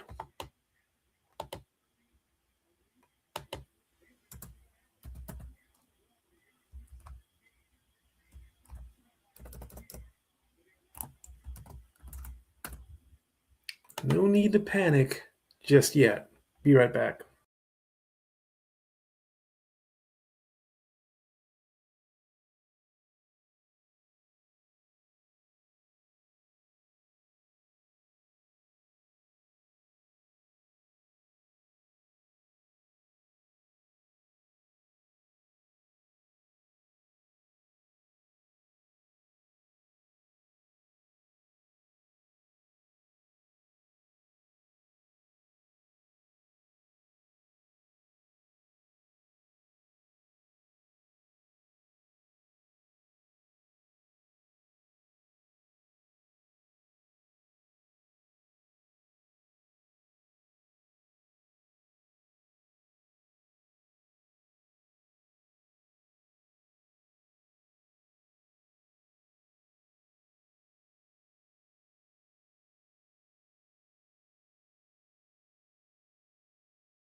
There goes the kick. It's going to go into the end zone. 5, 10, 15, 20, and stop just before the 25. 8:23 to go. Punt, turnover on downs, interception. 0 for 3 when it comes to drives for the Rams. The Rams, are they not taking the Falcons lightly here? The Falcons. The Falcons. Boy, the Falcons. There you go. Yeah.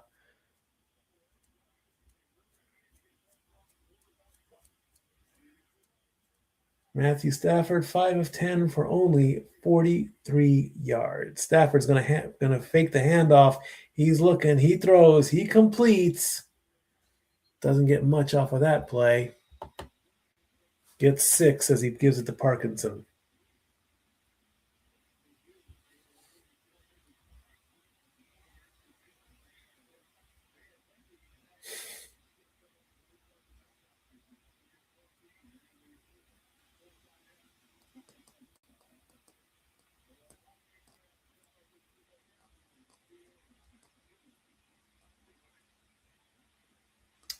Second and 4 from about the 31.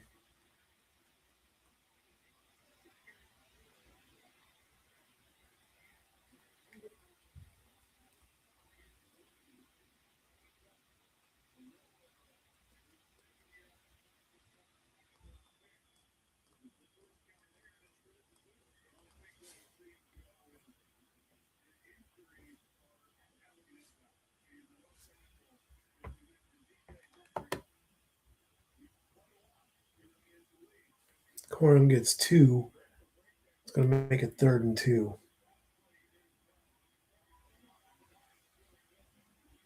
Stafford with the ball, looking, throws deep, makes the completion to Ferguson and gets 27. The ball came out, but he was already down. So Stafford comes back, gets 27 yards.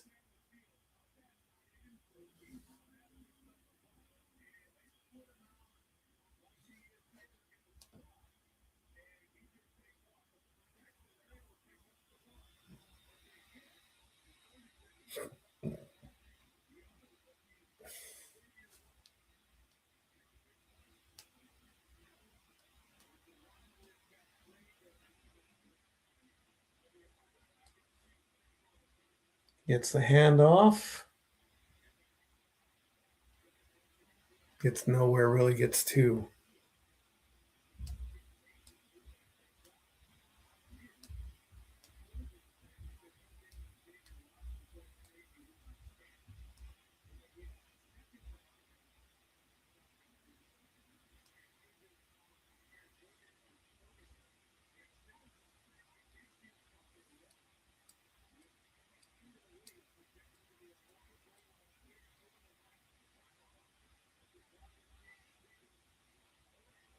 Stafford looking, going for the end zone.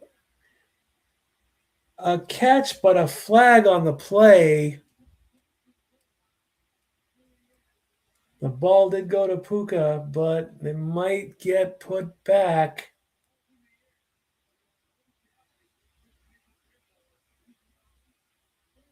Illegal formation, offense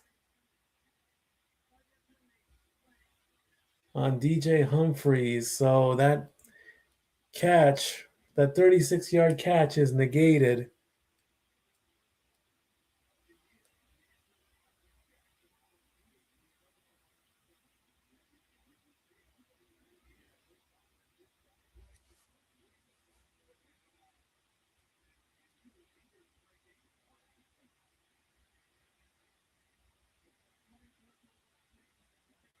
It's going to push it back to 2nd and 13.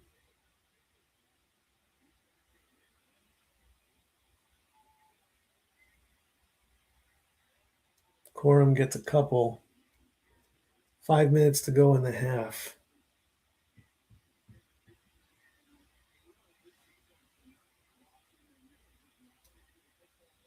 Uh-oh. Corum limping off the field. He's headed to the bench and grimacing and limping off.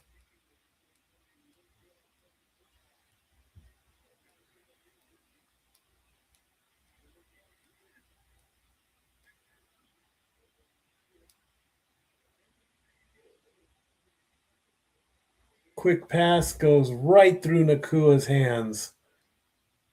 Incomplete.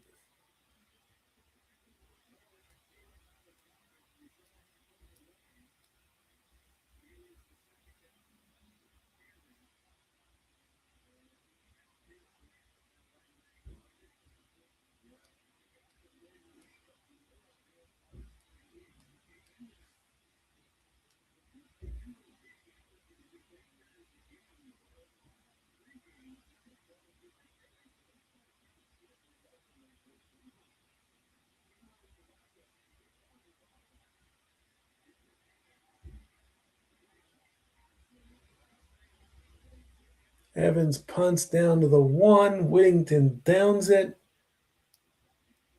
Falcons ball at the 1.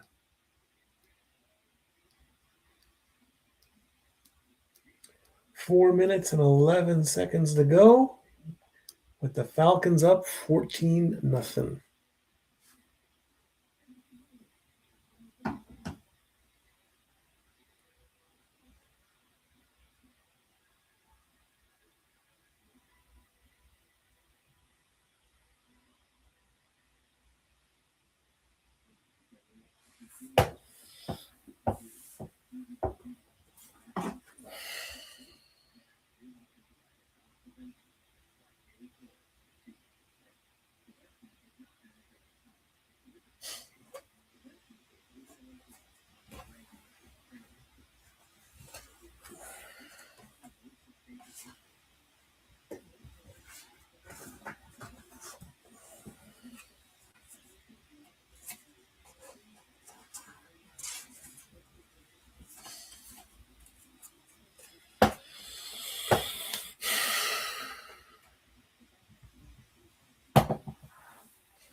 From the 1.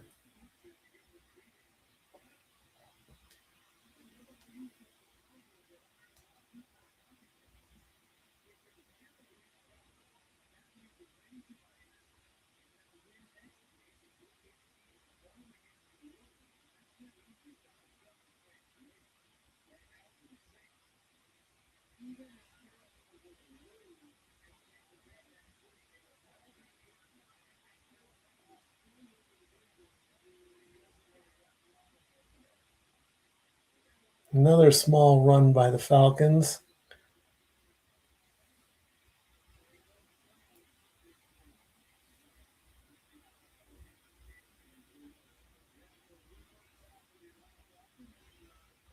Two quick small runs. Kirk Cousins takes it himself, then passes it off to Allgeier.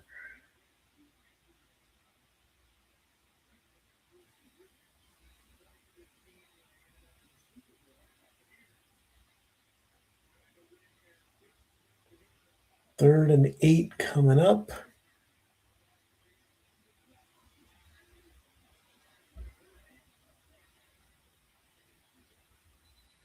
And the play clock hits 0.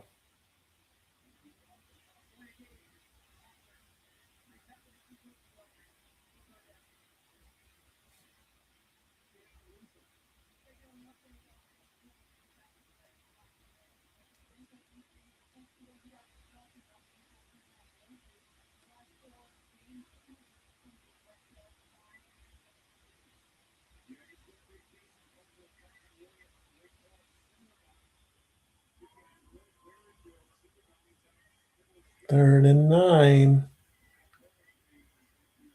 And another small run just to get the ball away from the end zone.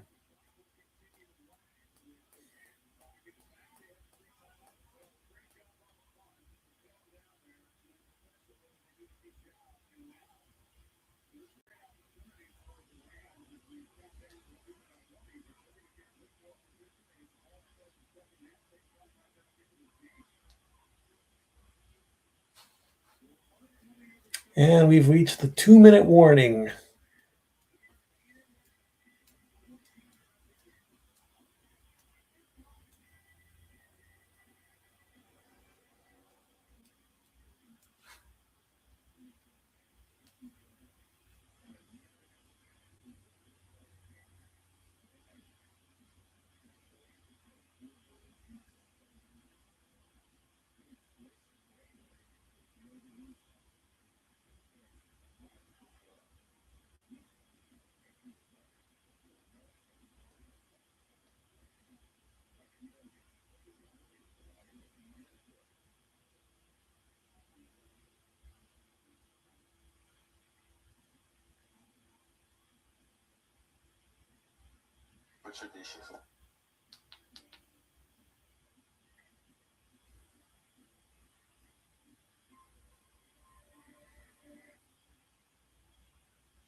Halftime coming up. We'll take a look at what's happening in the world of basketball and the world of hockey.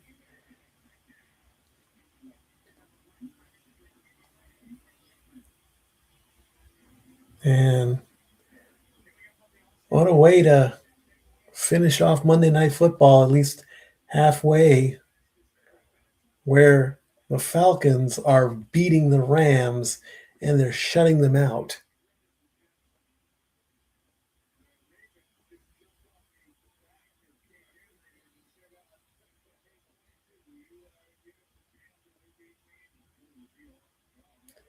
Pinion is going to punt to Xavier Smith from his own end zone.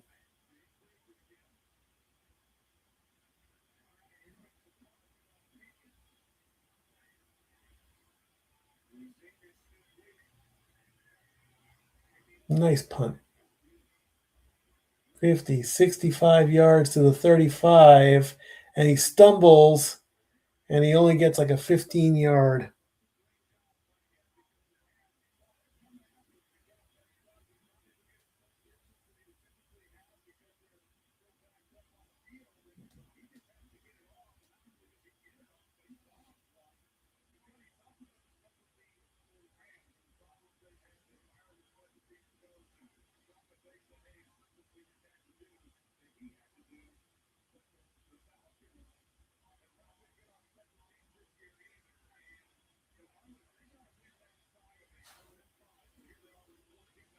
Stafford looking, throwing really deep. He's got him open, and it's another interception, but there's a flag on the play.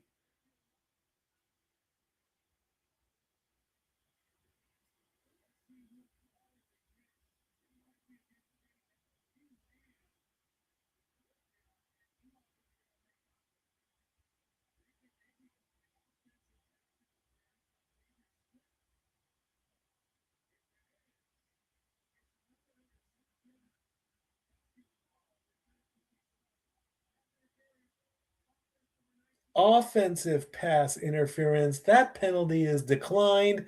The result of the play is an interception.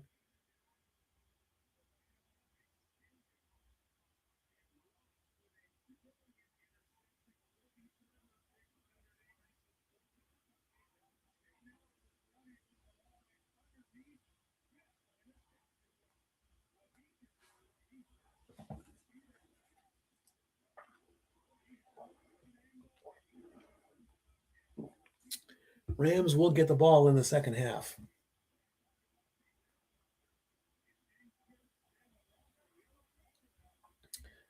So Falcons with the ball back at their 7-yard line. Bijan's going to get the ball and burst through, and he's on his way, folks. Can he go all the way? The answer is yes. 93-yard run for Bijan Robinson, and the Falcons are up 20-0. 93 yards, ladies and gentlemen, to the house.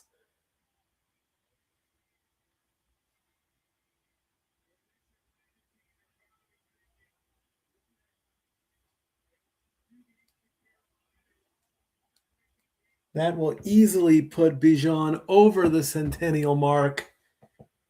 And the Dirty Birds are about to have a 3-possession lead going into halftime.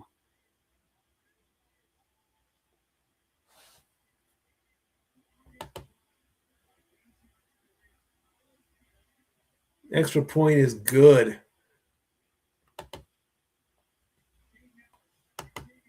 What an ending. It's not over yet, folks.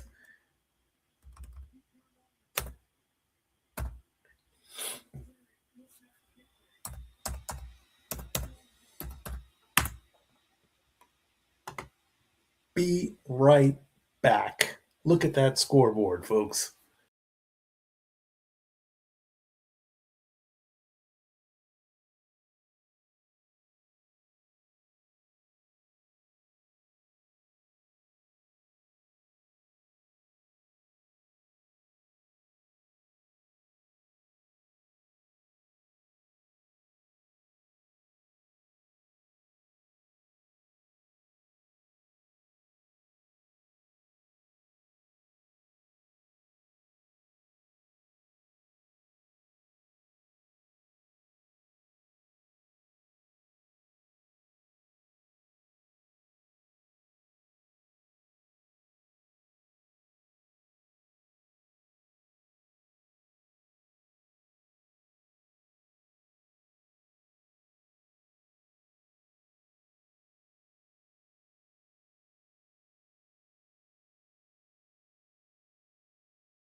with the kickoff.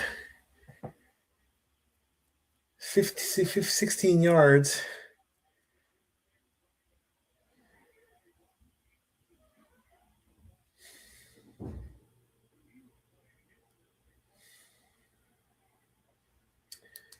What's Stafford going to do in the last minute? He's going to get a completion as he gets 8 yards to Nakua.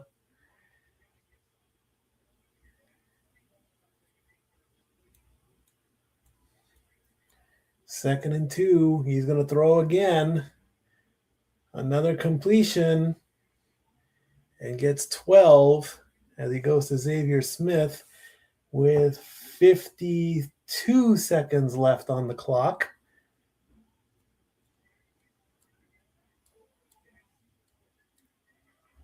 And the Rams will get the ball to start the second half. Stafford looking, throwing, going long, nobody home. Mumfield was the intended target, second down. 35 seconds left to go in the half. So many bizarre games this season. Why not go to Bizarro Land one more time?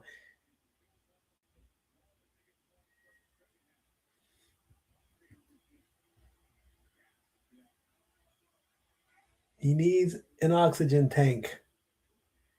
And Atlanta will call timeout. Why? You don't have the ball.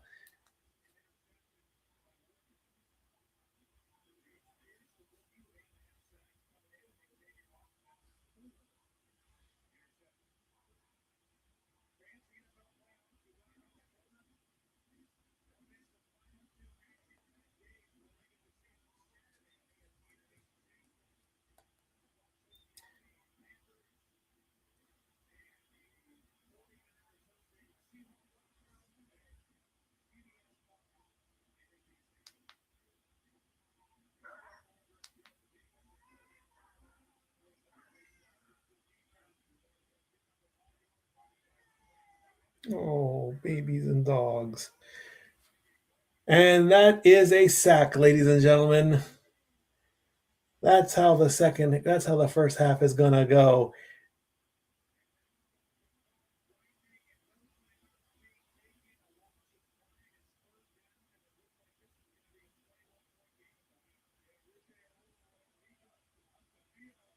He got him good on that one.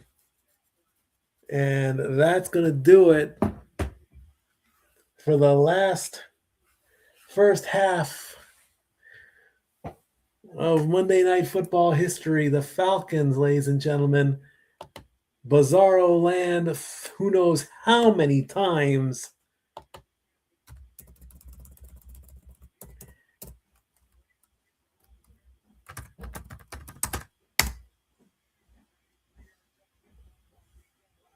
The Falcons are going into the half with a 3-touchdown lead, 21-0. Unbelievable. How about that, folks? All right, let's take a look at the stats really quickly here as Stafford got sacked to end the half. I think that might have been the second sack of the night. Stafford 9 of 17 for only 96 yards, picked off twice. This is the largest halftime lead that the Falcons have had since 2016 against the Saints. Kirk Cousins is 7-11. He needs a Slurpee because he's 7-11 with one touchdown, only 68 yards. Corum has 6 carries for 18 yards, averaging 3 yards.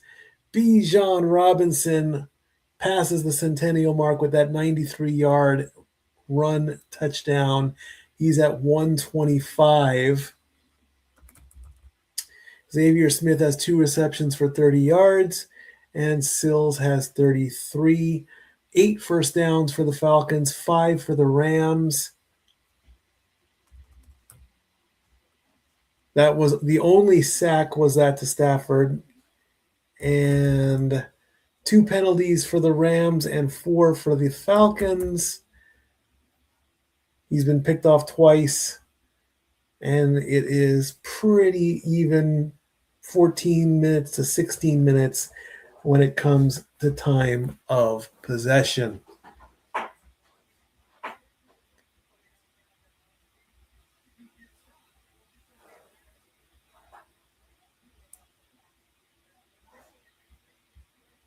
So, let's see what's going on. A stat girl approaches. No, a stat girl is going down the stairs.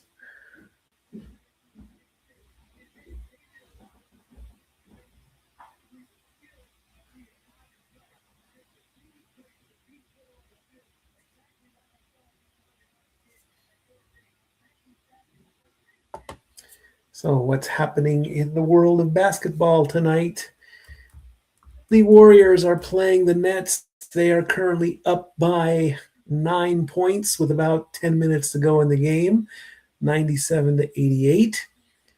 The Heat and the Nuggets. Wow, the Heat have scored 133 points with 5 minutes to go left in that game. That's a lot of points there. The Magic are up by 10 over the Raptors with about 9 minutes to go in that game, 100 to 90.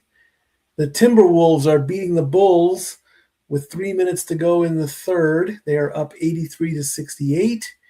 The Pacers are losing to the Rockets 87 to 61 in the third.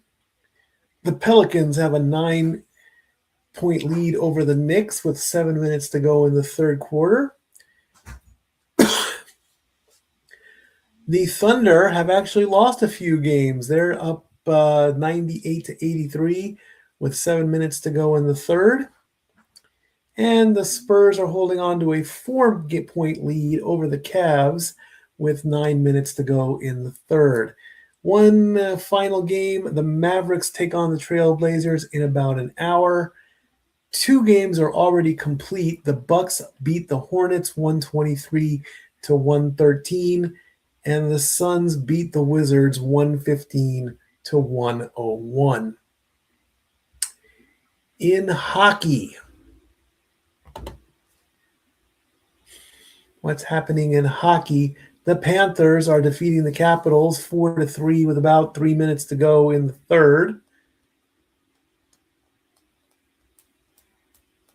The Rangers and Hurricanes are tied at 2 with about 3.5 minutes to go before they potentially go into overtime. Blue Jackets are defeating the Senators 3-1 with 13 minutes to go in the third. And the Oilers just finished off the Jets 2-0.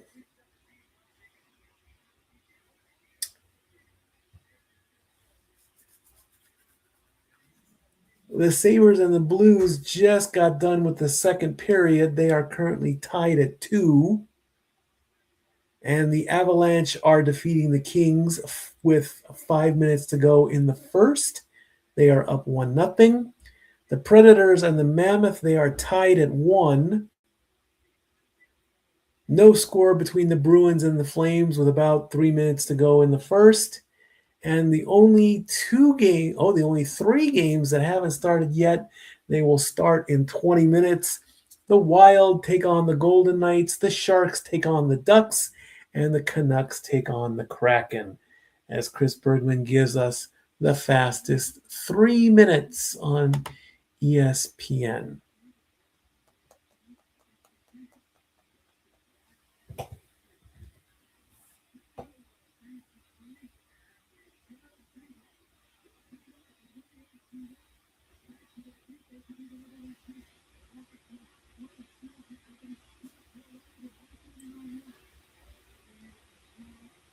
Seahawks beat the Panthers 27-10. The Bucks versus Miami, and in the Battle of Florida, and the Bucks lose that one. The Ravens and the Packers at Lambeau.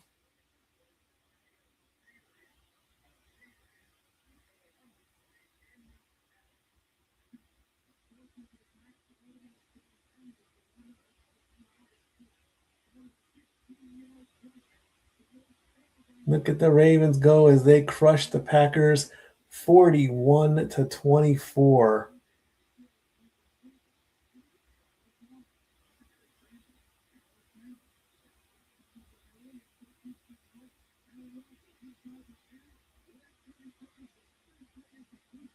Browns beat the Steelers 13-6.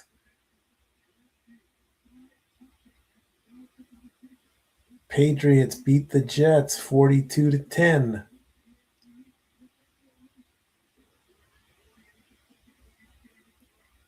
Hi, Mark. Look at all that rain. Eagles versus Bills.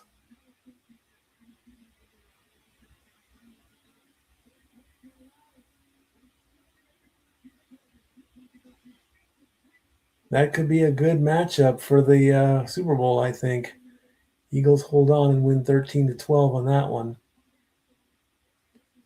Jags and the Colts. Jags win that one 23-17.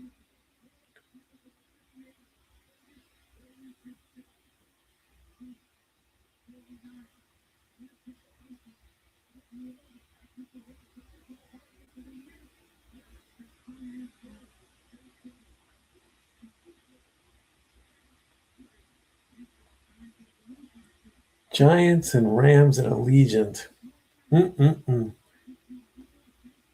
Right now, the Raiders have the worst record, so they will get the number one pick so far.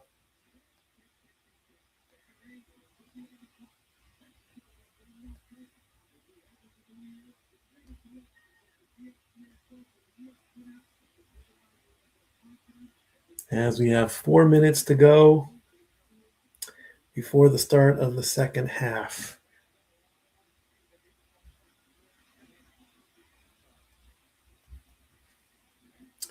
So we'll take a quick break. When we come back, the second half starts.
Rams get the ball, kick off it to the 7, 15, 20, 25, turning, still on his feet, 30, 35, 40, 45.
Stafford gets sacked, and then I lose my feed.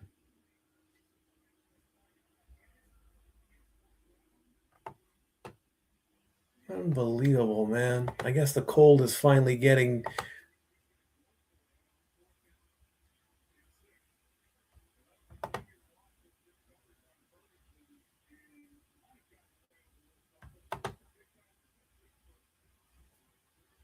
They're going to go for it on 4th and 6.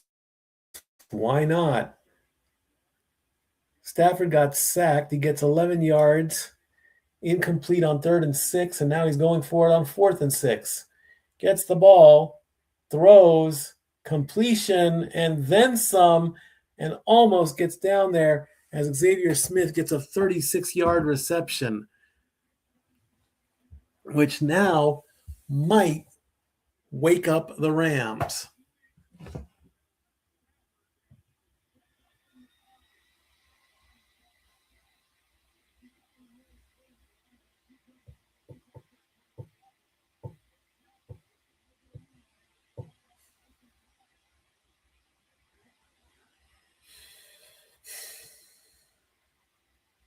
Stafford gives the handoff to Williams, who gets 2 yards.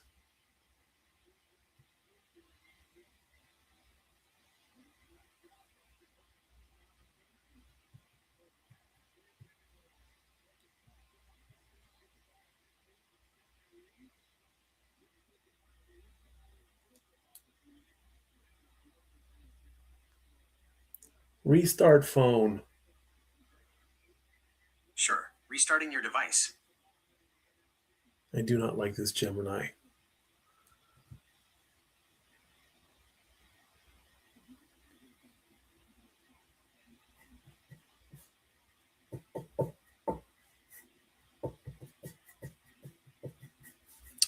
Thorless is injured. There's a medical timeout.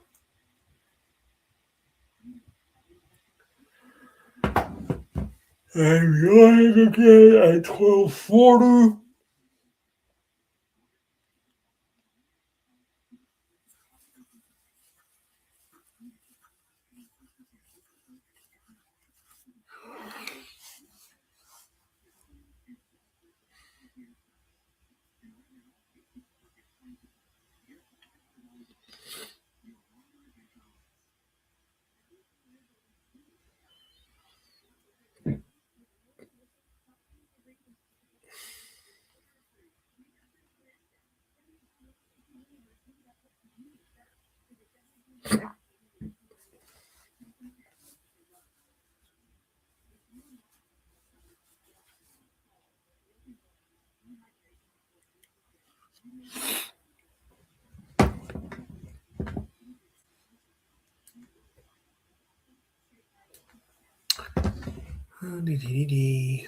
Let's do some searching.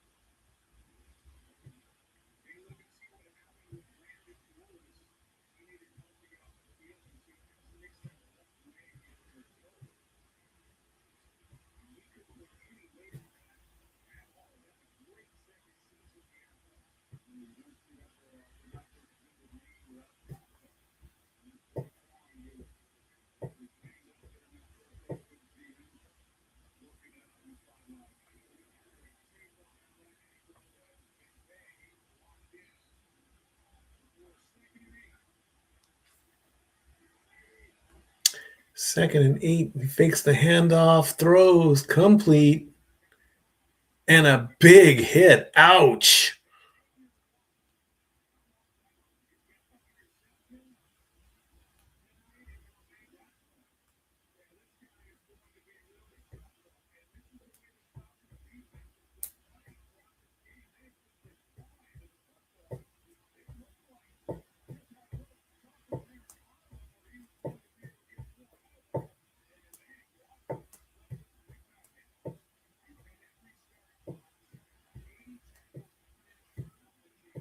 Third and 7 coming up. Rams getting closer. Stafford is going to get sacked again. What a stop that was.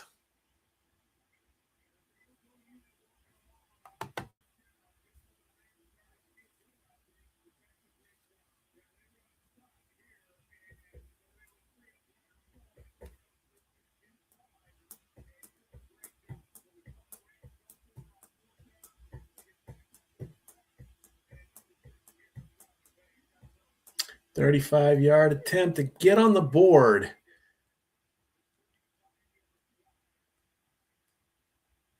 Kick is up, and it's good. Rams on the board thanks to a field goal.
All right.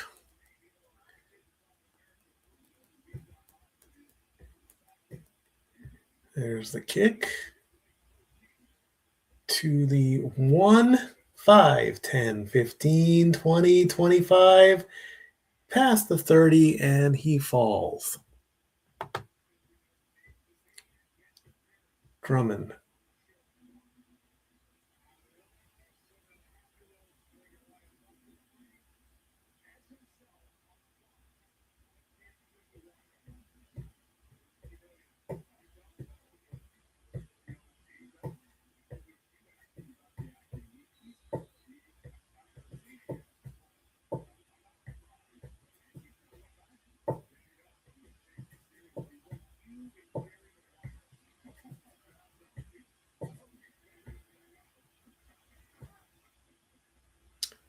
Let's see what Cousins does now. He's going to hand off the ball to Bijan. Bijan's going to lose his footing but break free, and he's off to the races again, picking up 31 more yards.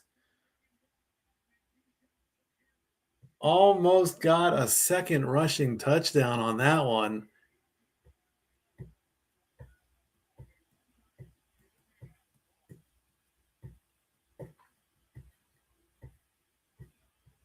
Gets around one, turns to his left, turns to his right, has a couple blockers behind him.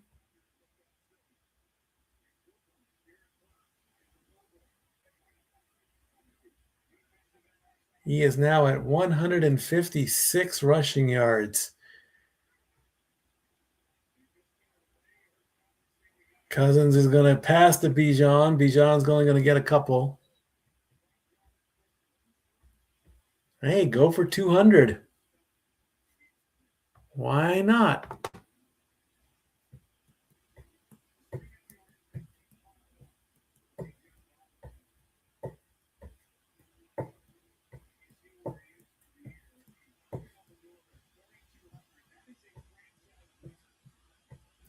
Bijan Robinson now has a franchise record of 2,197 scrimmage yards.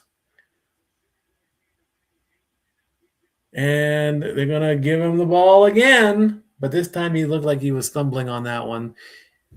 So he's going to lose a yard on that one.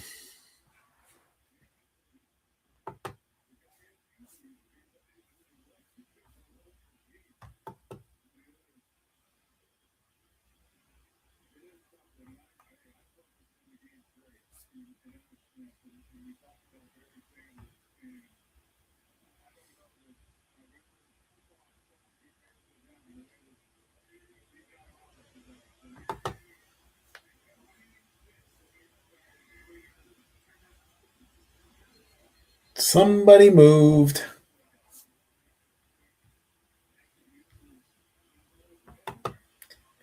False start against the offense. That's going to push him back 5 yards.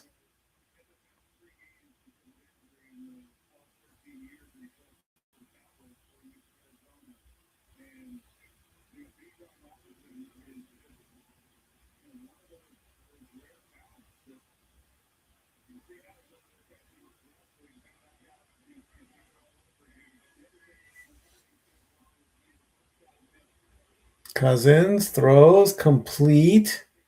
Gets a few yards on that one.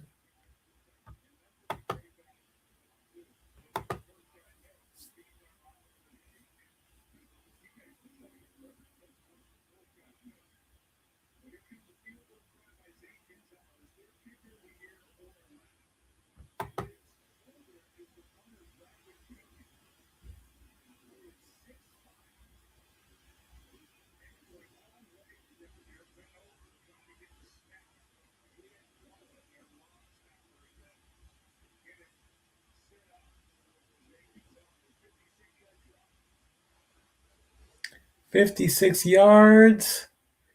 Oh, beauty. As perfection can get on that one.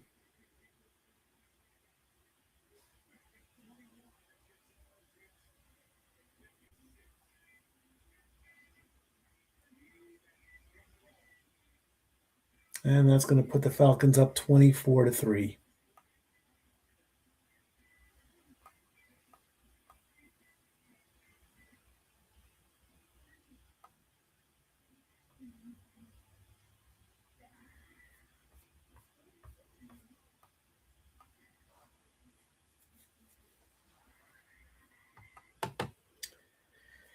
25 of you watching. I am so grateful. Thank you. 25 of you sticking it out as we finish off Monday Night Football.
I will never understand fantasy football.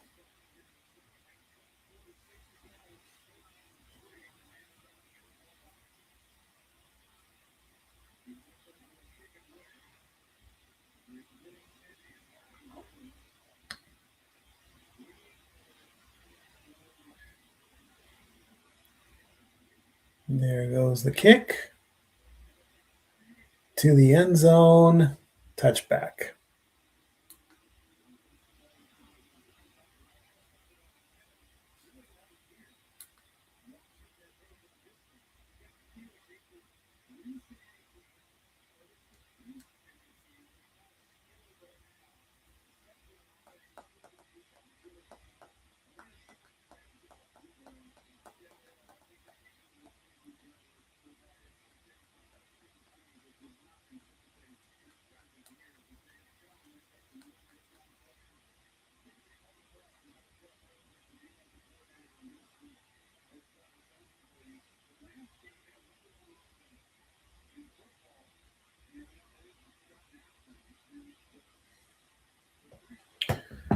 Great.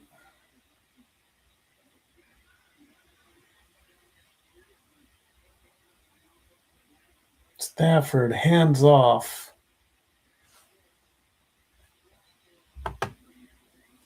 Williams only gets 4. And that will bring the clock down to 7 minutes.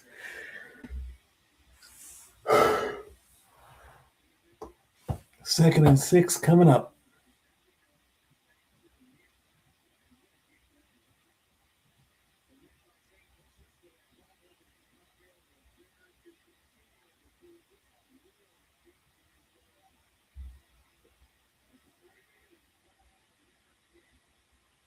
Stafford fakes the handoff, throws complete.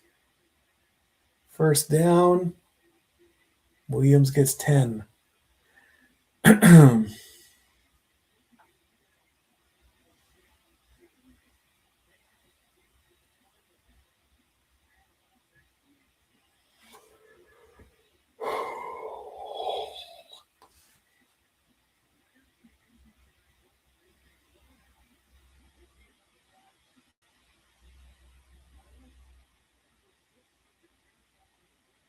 Stafford fakes the handoff, and that should be intentional grounding, really. Got a hold of him there, but it's incomplete.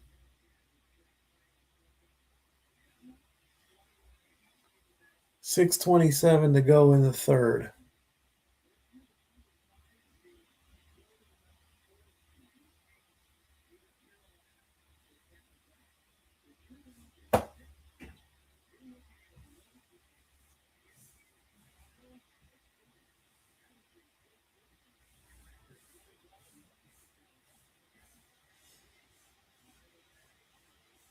2nd and 10, play clock down to 5. Stafford gives the handoff. Williams gets 9.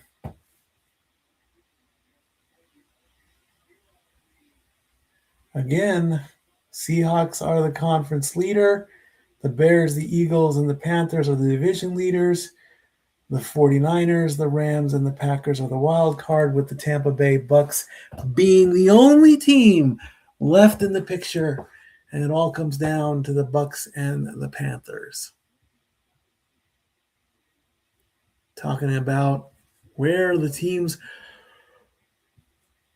are going to end up. Stafford only needs a yard. He got at least 10, and then some. Parkinson gets 15. And I'll take the clock down to below 5 minutes.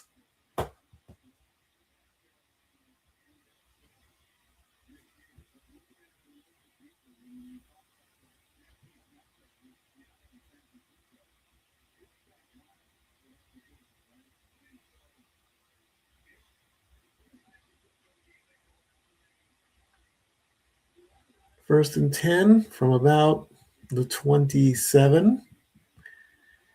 Stafford fakes the handoff, rolls. He's looking, he's going for the end zone, and he got it. That's going to go to Ferguson. And the Rams will not go down quietly like that. That makes it now 24-9.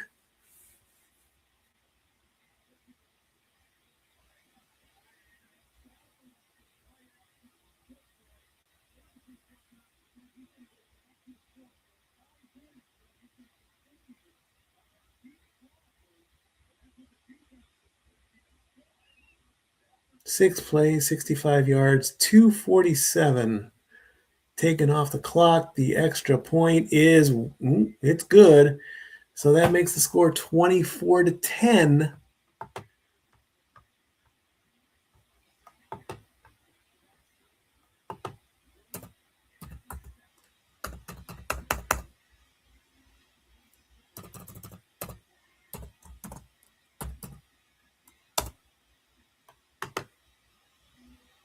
Be back.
Sean McVay In his ninth season, he's had 7 10-win seasons, 4 division titles, and 1 Super Bowl. That one looks kind of low, but it gets to the landing zone at the 5, 10, 15, 20, 25, and down.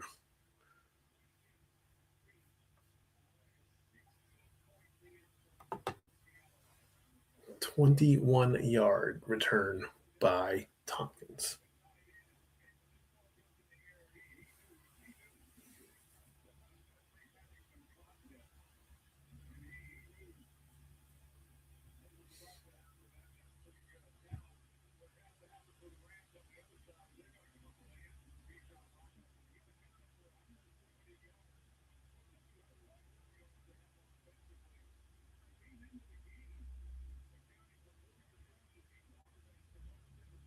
Kirk fakes the pass, or fakes the handoff. Passes complete and caught.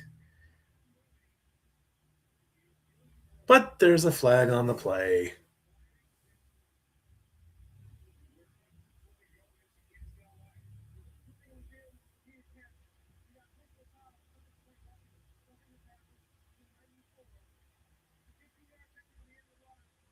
Roughing the passer.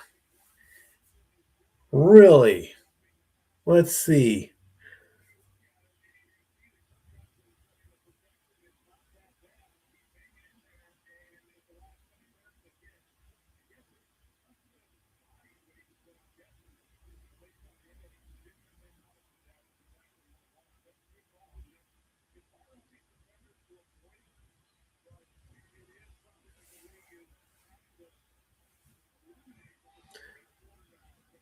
Okay.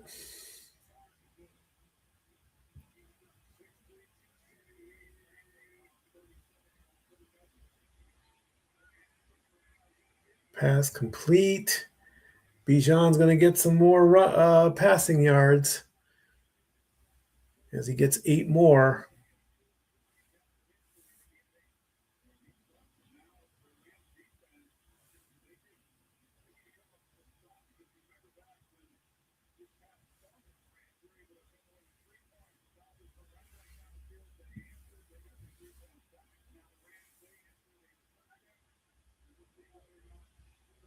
Second and 2 coming up.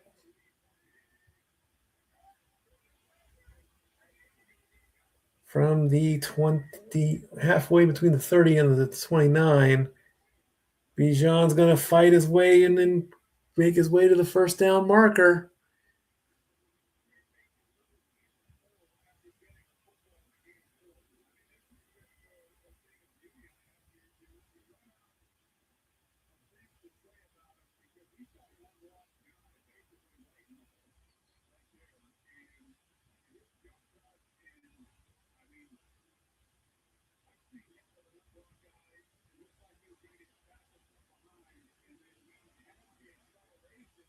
"159 rushing yards for Bijan."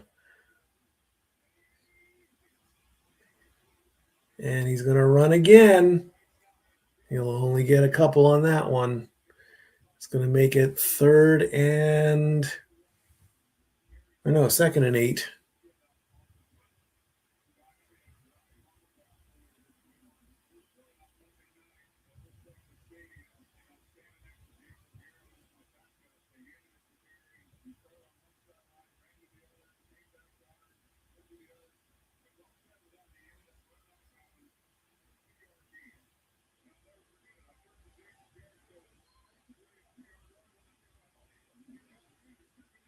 Second and 8 coming up.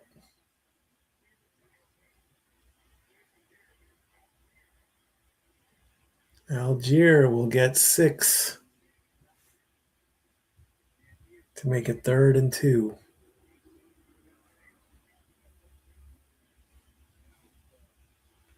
161 in the rush. And he get 39 to go to make it a nice 200.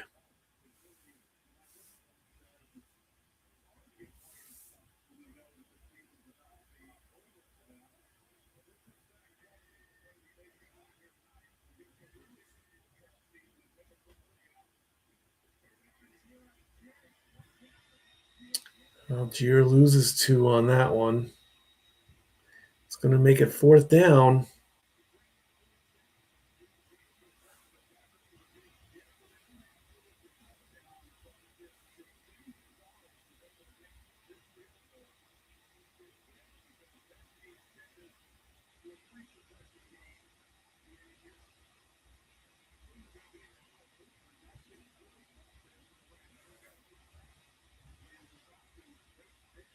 .37-yard attempt coming. Zane Gonzalez is 25 of 28 from 30-yard kicks. Oh, and it's blocked and it's going to be returned.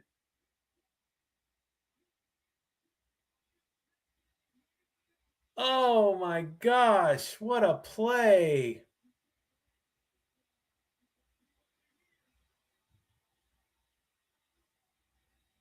And with that touchdown, the Rams make it 24-16.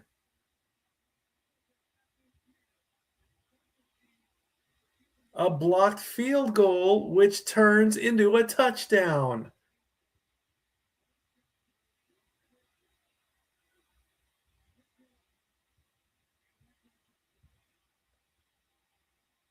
Number 8, Verse. His hands must be stinging like crazy after a block like that. Extra point is good, and that's going to make it 24-17 as the Rams have surged back to life. Jared Verse, number 8.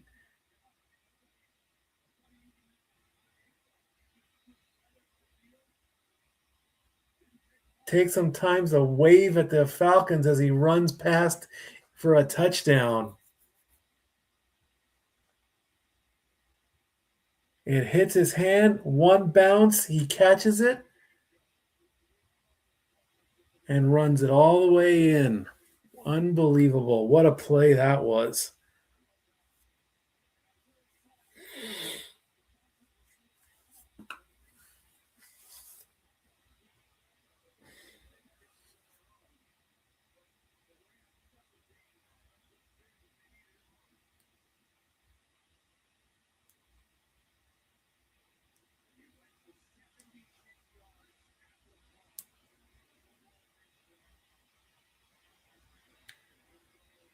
$15, $20, $25, and smacked as Tompkins gets 18 yards with 25 seconds left to go in the third.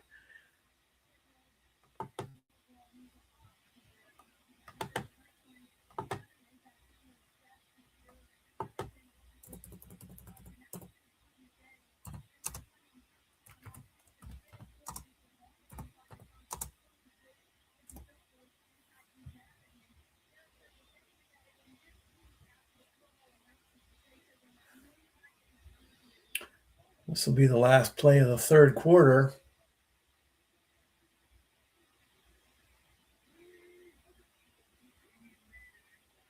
Cousins is going to throw. It's going to be completed to Bijan. He's going to get at least 10 yards. And that will end the third quarter.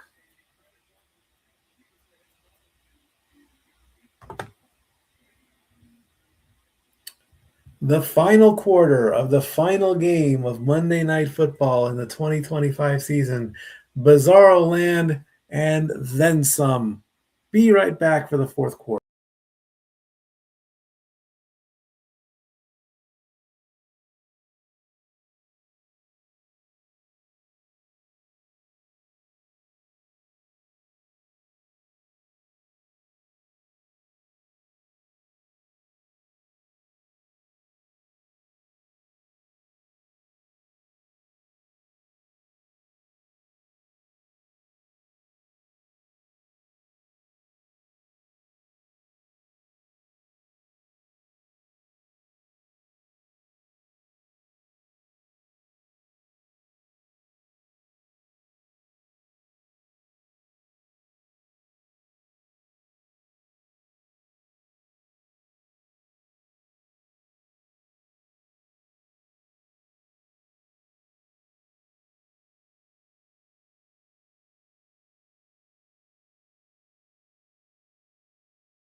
Fourth quarter, Cousins is going to do a quick pass and only going to get a couple yards to start off the fourth quarter.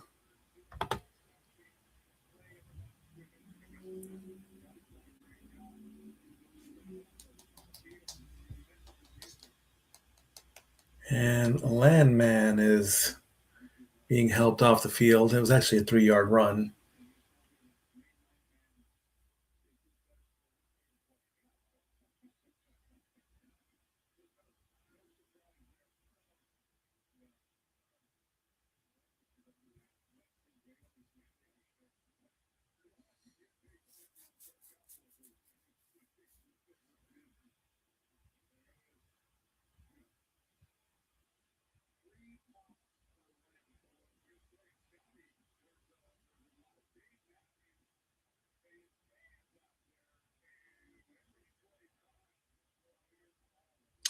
Second and 7. Cousins going to hand off to Bijan. Bijan's going to get 3 more.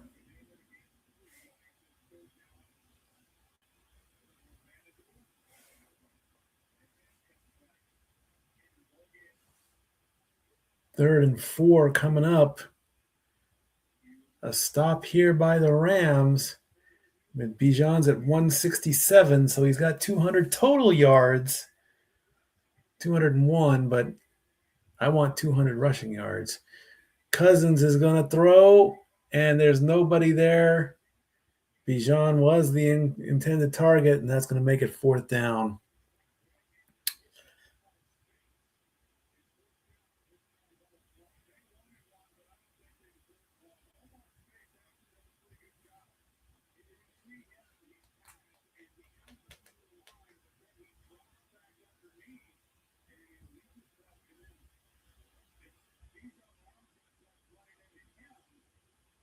They're looking for a penalty flag, but didn't get one.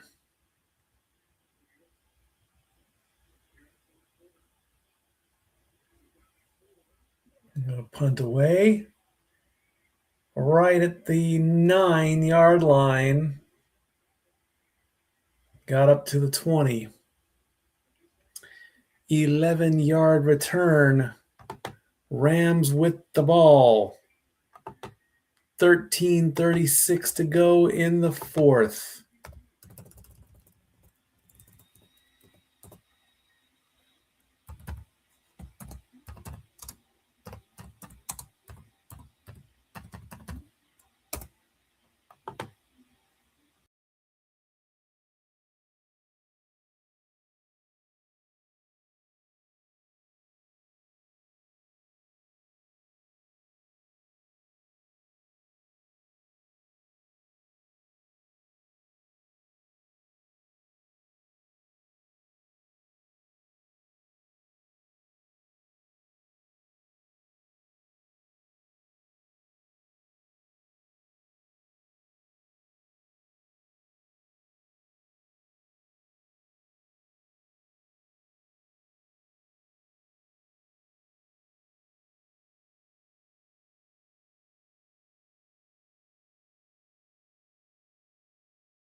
I just saw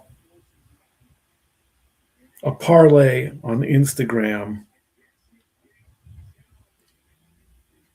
that I want to rattle off really quickly. And I did try a few of these in the start of the season to see how well they would go.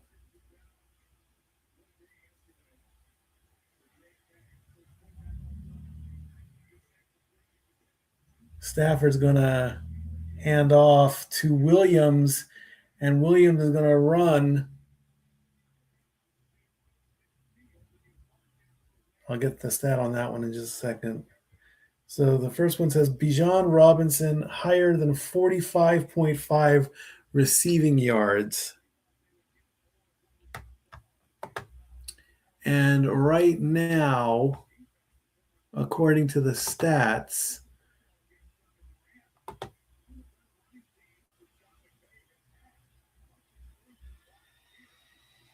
he's at 34. So he needs at least an 11-yard reception to get that one.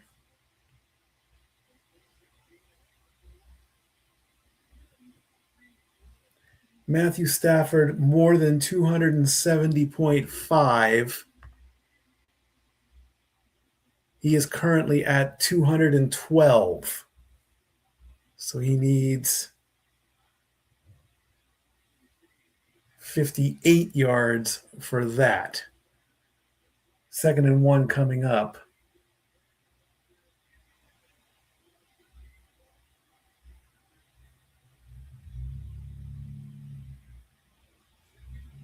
He's going to get the first down on that play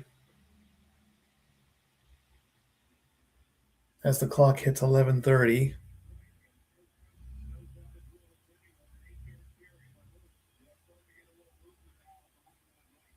Puka Nacua over 108.5 reception yards. He's only got 36.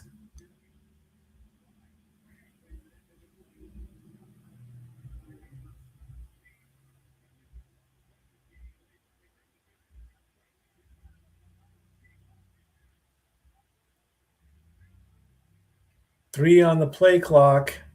Stafford's going to pass. Completion. He'll only get a few. Higher than he got. He had the interceptions thrown. So, no, wait. Cousins doesn't have any interceptions. Stafford does. Stafford's been picked off twice.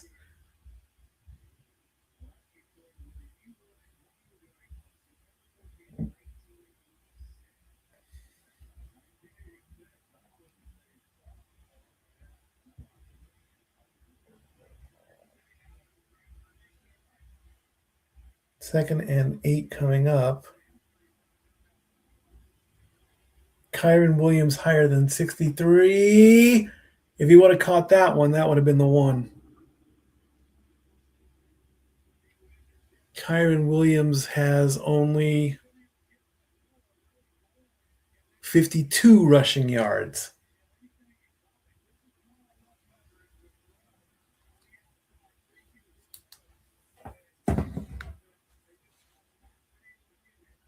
If Nacua would have caught that, that would have been a good one.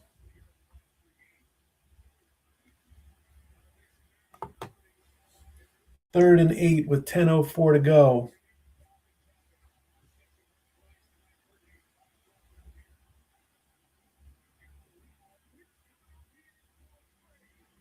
It's going to be a fumble recovery, but there is a flag on the play. They're probably going to call false start or offsides.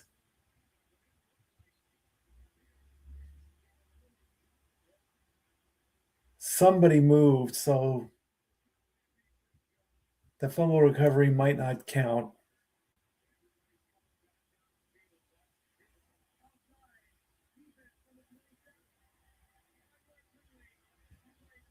Offsides against the defense. 5-yard penalty, so that fumble recovery doesn't even exist. Yeah, he moved.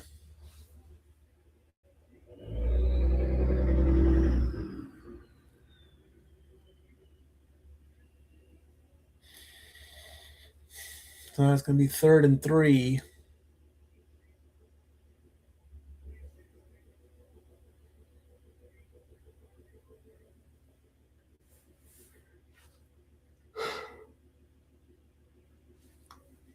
Trying to plead his case.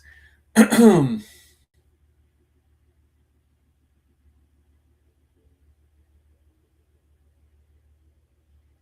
going to hand it off. Nowhere.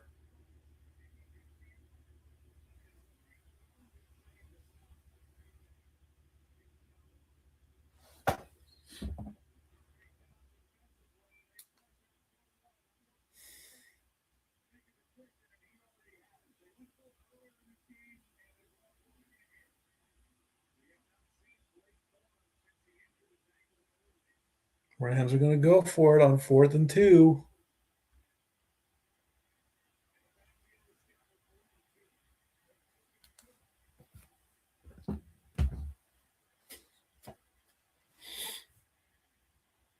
And he's going to pass, and it's going to be a picked off for the 3rd time. And he stays in bounds. Don't get greedy, Watts.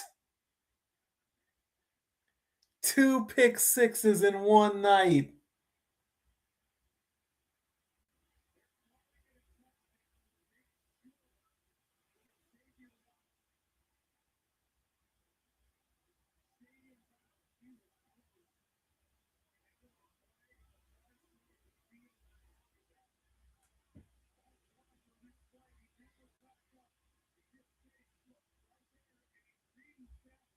Just steals the ball and starts running. Rolls, and let's see, did he stay in? Well, they're not going to show the replay.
Second and 4 with 8.5 to go.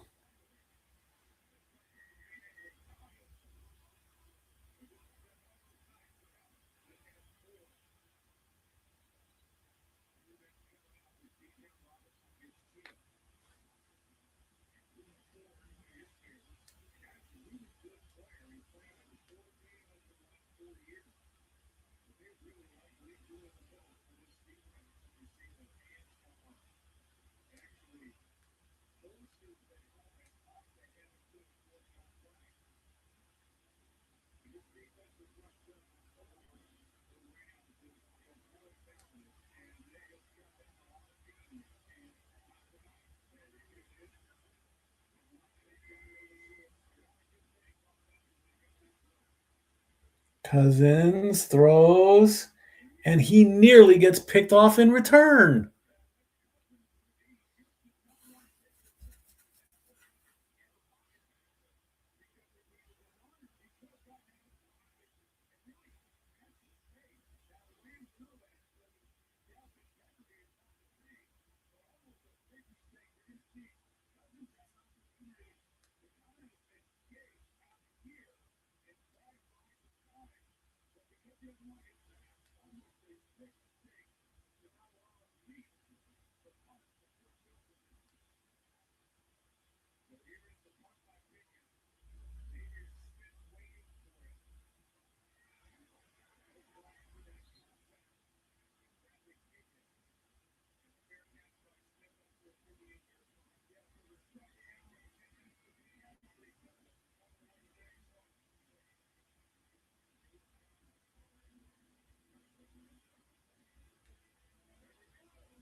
7:28 to go. Game is going on commercial. I'm a little bit distracted, not going to lie on that one. 7:28.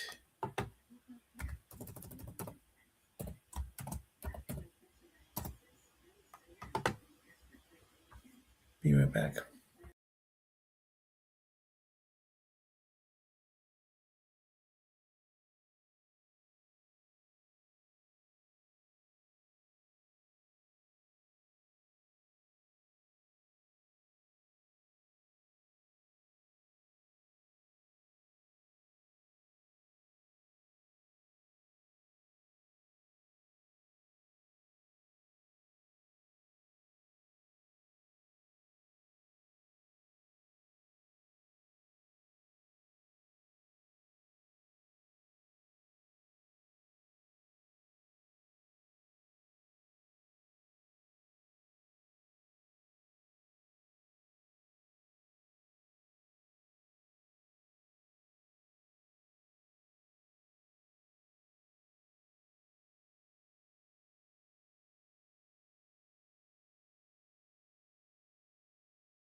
Rams have the ball with 7.5 to go.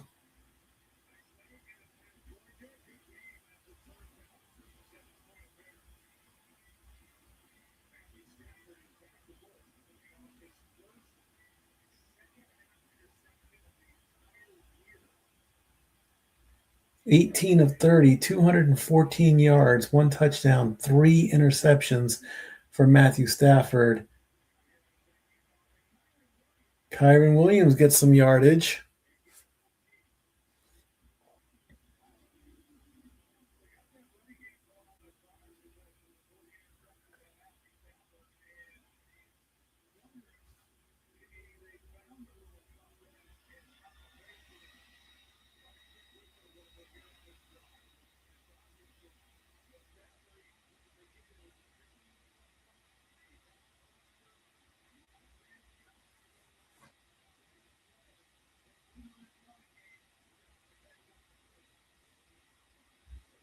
Stafford looking, throws complete.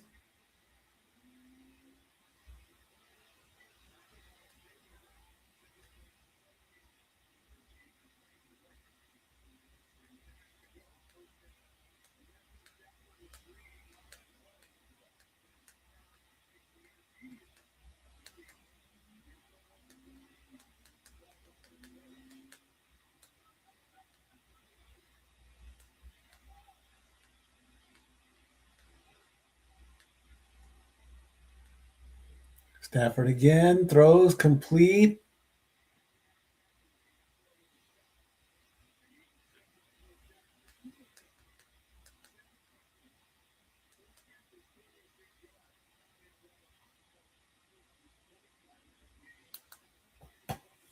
All right, let's put that down and stop getting distracted.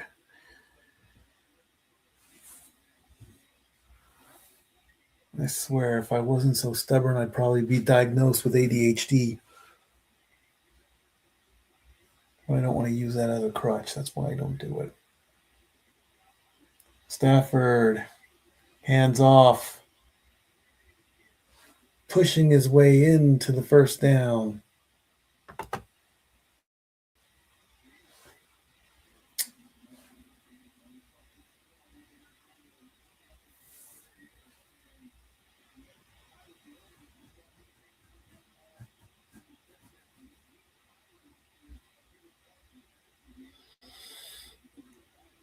I believe that was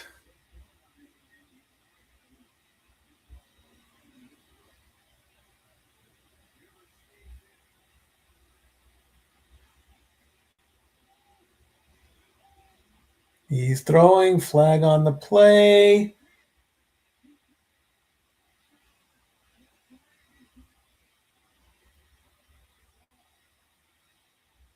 Stafford did find Nakua, but they get called for holding, so that touchdown is negated. 10-yard penalty.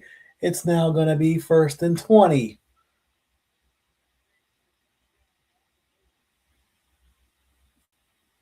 Good pass, though.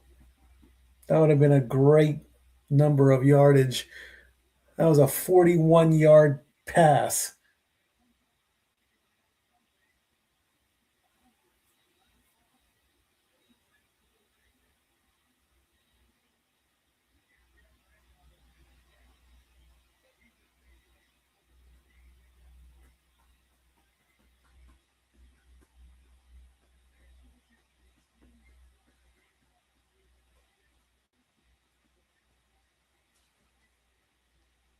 Hand off. Nowhere. Williams only gets 2. The clock continues to wind down. That might take it down to below 4 minutes.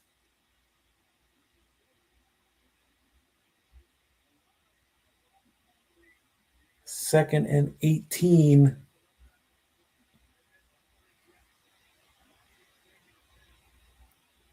Stafford again looking, throws, completion. Parkinson still on his feet. He's going to get 16. That's going to make it 3rd and 2.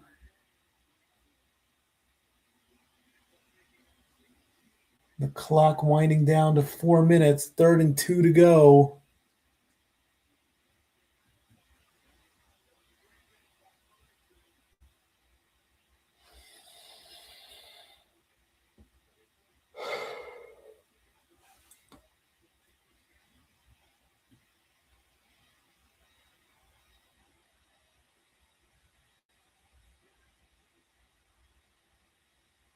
Five on the play clock.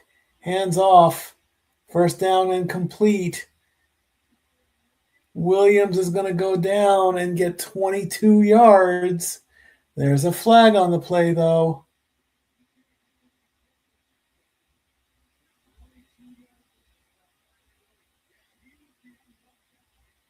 No flag on the play, apparently.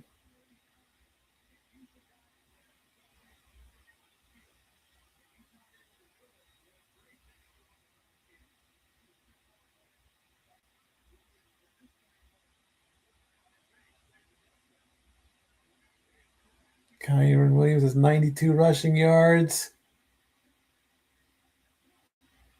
Nakua scores a touchdown to tie the game. Well, not yet, but 11-yard touchdown reception. And with 2:46 to go in the game, 8 plays, 89 yards, 4:42 to go.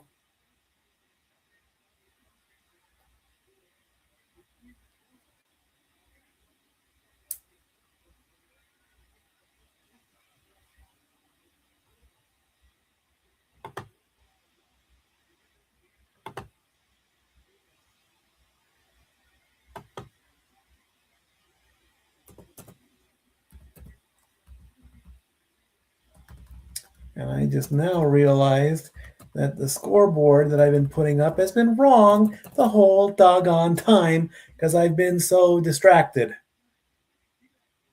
Unbelievable. I get one little distraction.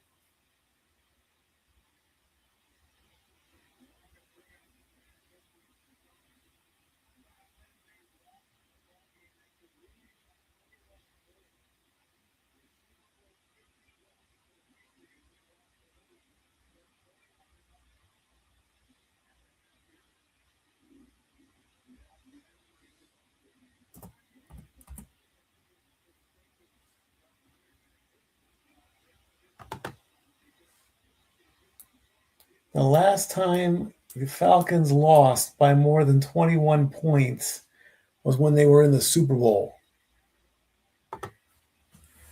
Not going to commercial, but with 2:46 to go, Rams are going to kick. The ball's going to go and he muffs it in the end zone. It will be a touchback.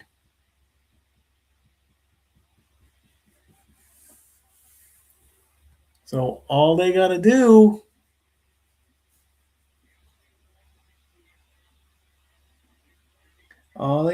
is play smart, get down the field, kick the field goal, and go home.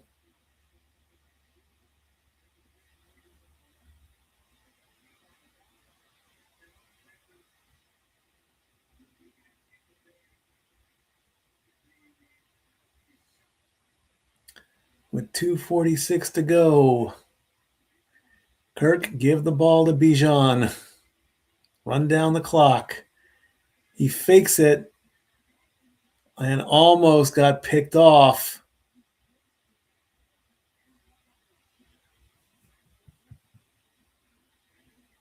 And that's going to make it 2nd and 10. That play took 6 seconds off the clock. Bijan was nowhere near the ball. It was like a nice little flick.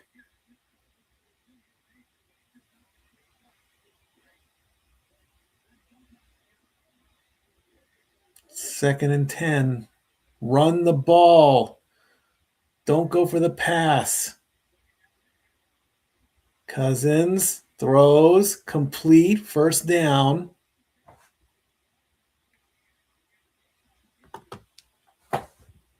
Pitts gets 11, so that should take it down to the 2-minute warning.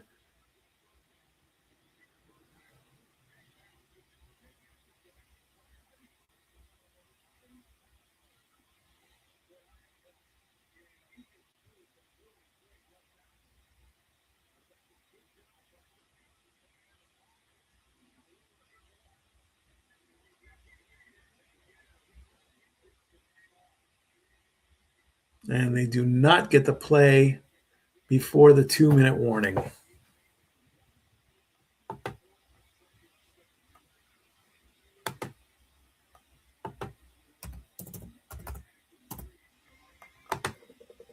Two minutes to go. Will the game go to overtime? Will the Falcons end up playing spoiler and finishing off Monday Night Football in Bizarro Land? Final 2 minutes when we come back.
2 minutes to go. Bijan gets the ball. Gets 5 yards. Clock is still running. Nobody wants to use a timeout. 2nd and 5. Coming up.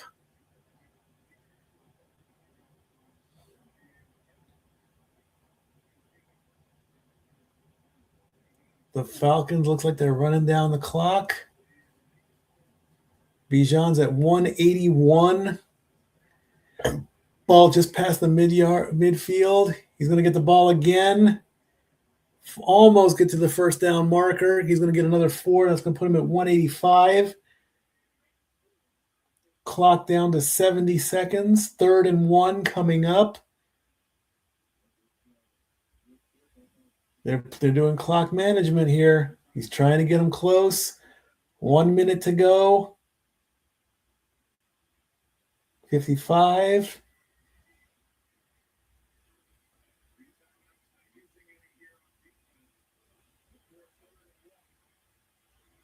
Third and 1 coming up.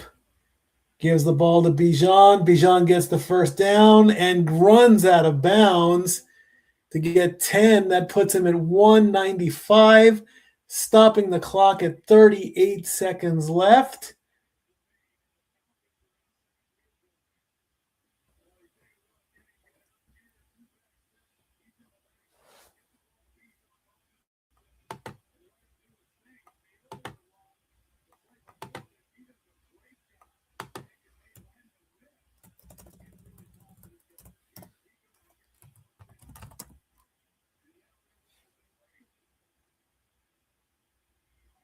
"38 seconds left." Algier goes nowhere on that one. And LA calls timeout. Correct? Who called timeout? One of them did. LA uses their first timeout, 2nd and 9.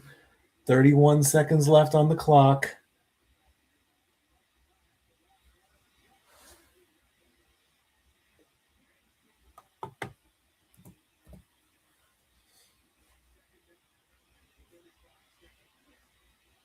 And there's Verse with that stunning block return for a touchdown.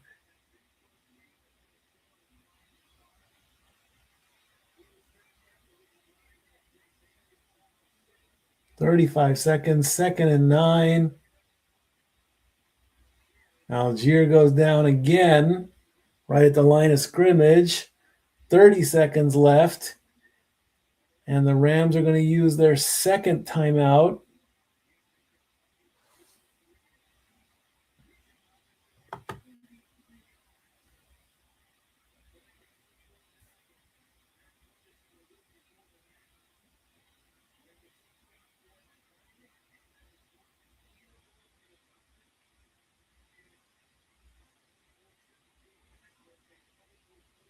Third and 9 coming up. 30 seconds left on the clock.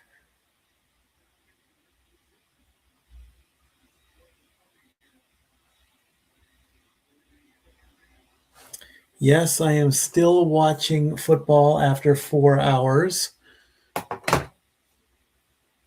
It's a handoff. Not even a yard there. The Rams are going to use their final timeout to stop the clock at 24 seconds left. And Gonzalez is going to come out and go for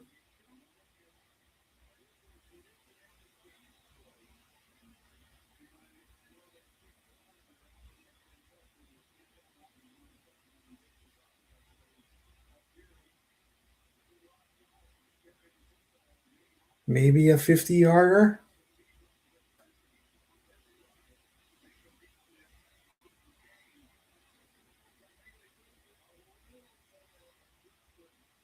Zane Gonzalez has 9 of 14 on lead-changing field goals.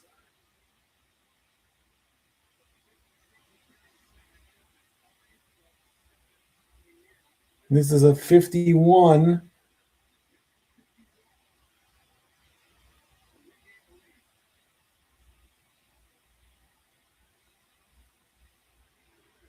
It's up. It looks good, and it is.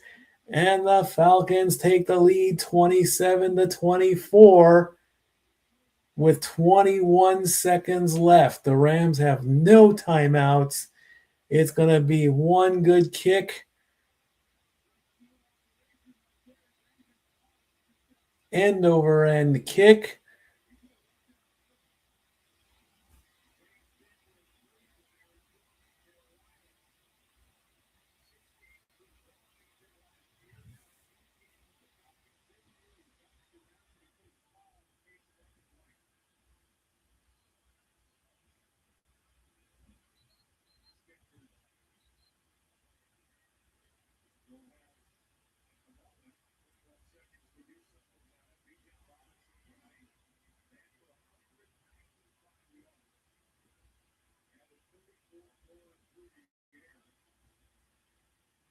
Matthew Stafford has 50 game-winning drives in the fourth quarter.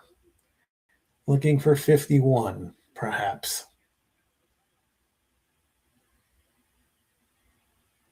No timeouts. Let's see where this kickoff goes with 21 seconds left.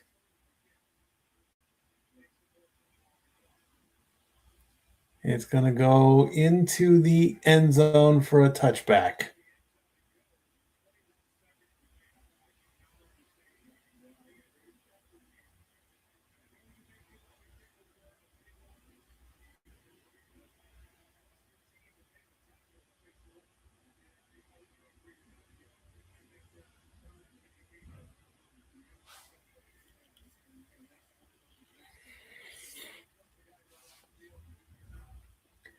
Matthew Stafford, 22 of 34, 269, 2 touchdowns, 3 interceptions.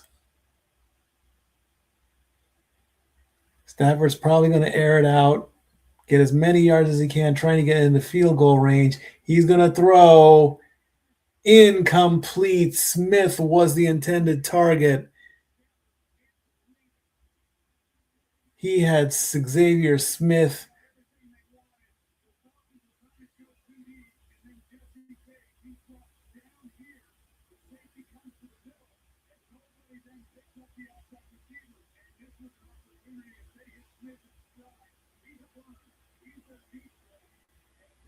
He was a few steps away. Stafford can't believe it. 2nd and 10, 16 seconds left.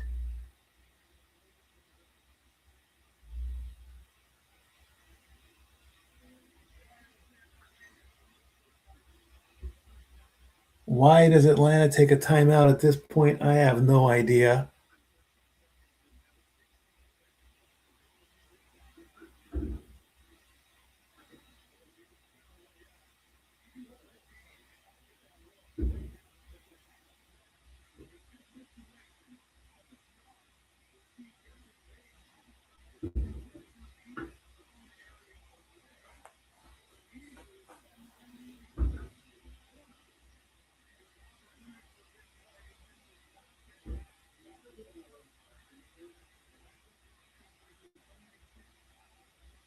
Stafford, 2nd and 10, throwing out deep, airing it out to the end zone, and almost completed again to Atwell.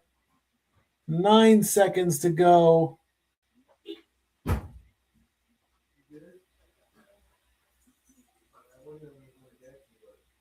That would have been a game-saving, a game-tying catch. Would have put them in the tie of the game, but Atwell was all over it, bounced off his hands. Stafford still can't believe it.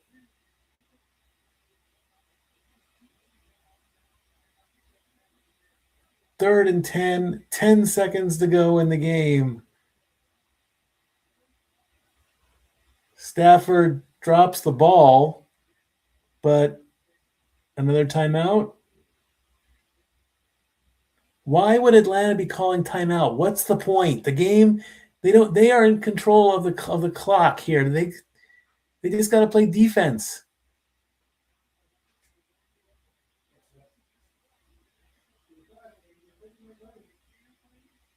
They're looking at the replay. kind of wishing that Alford was called for DPI, but not going to happen. I don't see why the Falcons had to call timeout at that point.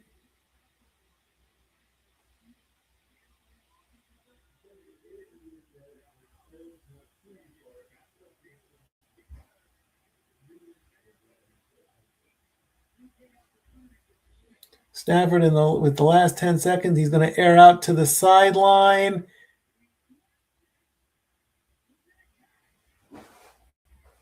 They're going to look at this one.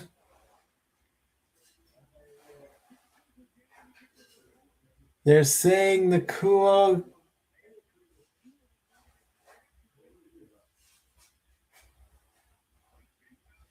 His feet are in, but the ball was out of the plane.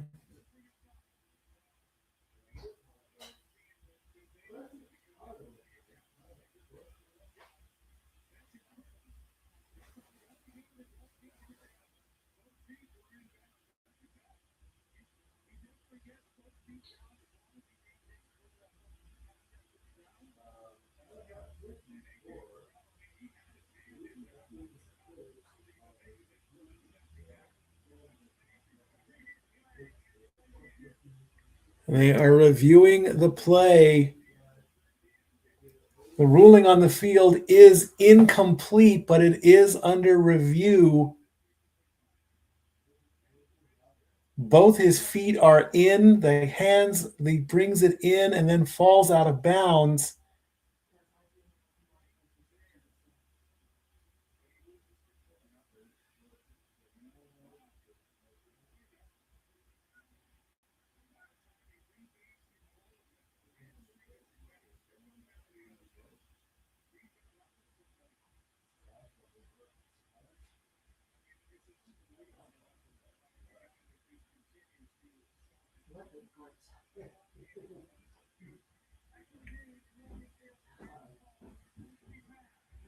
They reverse the call.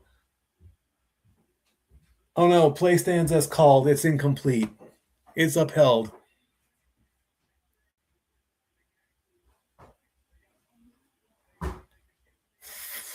Could you imagine if that was reversed? Social media would be going crazy right about now. 5 seconds left to go. This is going to be the last play of the game. Yeah, shoulda, coulda, woulda, but it didn't happen there, Mr. Aikman.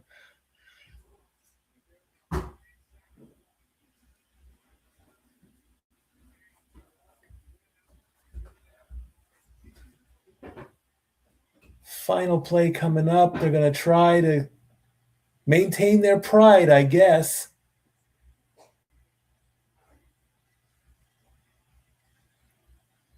And it looks like, for I don't know why, but I think Atlanta is using their last timeout.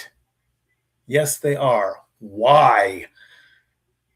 What is the point, Atlanta? There is no point to use your last timeout. You're winning the game. Make all the pressure go on the Rams. Why? It's past 11 o'clock. It's time for me to go to bed. I've got an early call in the morning to take my car into the garage. Why? What a way to end Monday Night Football. I have no idea why.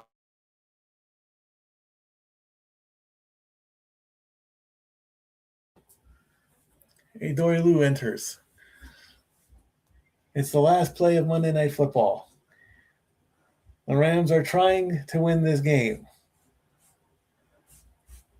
Stafford with the ball, looking, throws, and it doesn't matter. It's incomplete on the sideline. That's the game. Atlanta wins 27-24. But really, the Rams have nothing to complain about or worry about because they've already locked in their spot for the playoffs.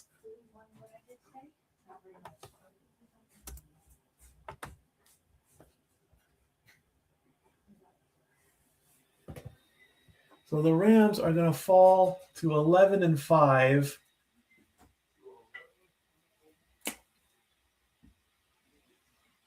The Falcons improve to 7-9, which officially puts them into a tie with the Bucks. So you can't eliminate the Bucks right now. But the Bucks have a tie-breaking record or whatever. So incomplete, there you go. And that's going to put the end and finish off Monday Night Football. Next week, after all the games in Week 18, playoff picture, preview, all that good stuff. Enjoy Week 18. Thank you, everybody who watched. It's been fun. I can't believe I finished it all. I only missed one game all season. I'm proud of that moment. And hopefully next week we'll have a nice little panel and whatnot. If not, it'll just be me talking. Until next week, friends, thank you again. For now, and in my opinion, the regular season is over. Monday Night Football anyway. Week 18 finishes the season. Bijan Robinson, 195 yards. Congratulations. Until next week, friends, good night. Thank you. Stat Boy out.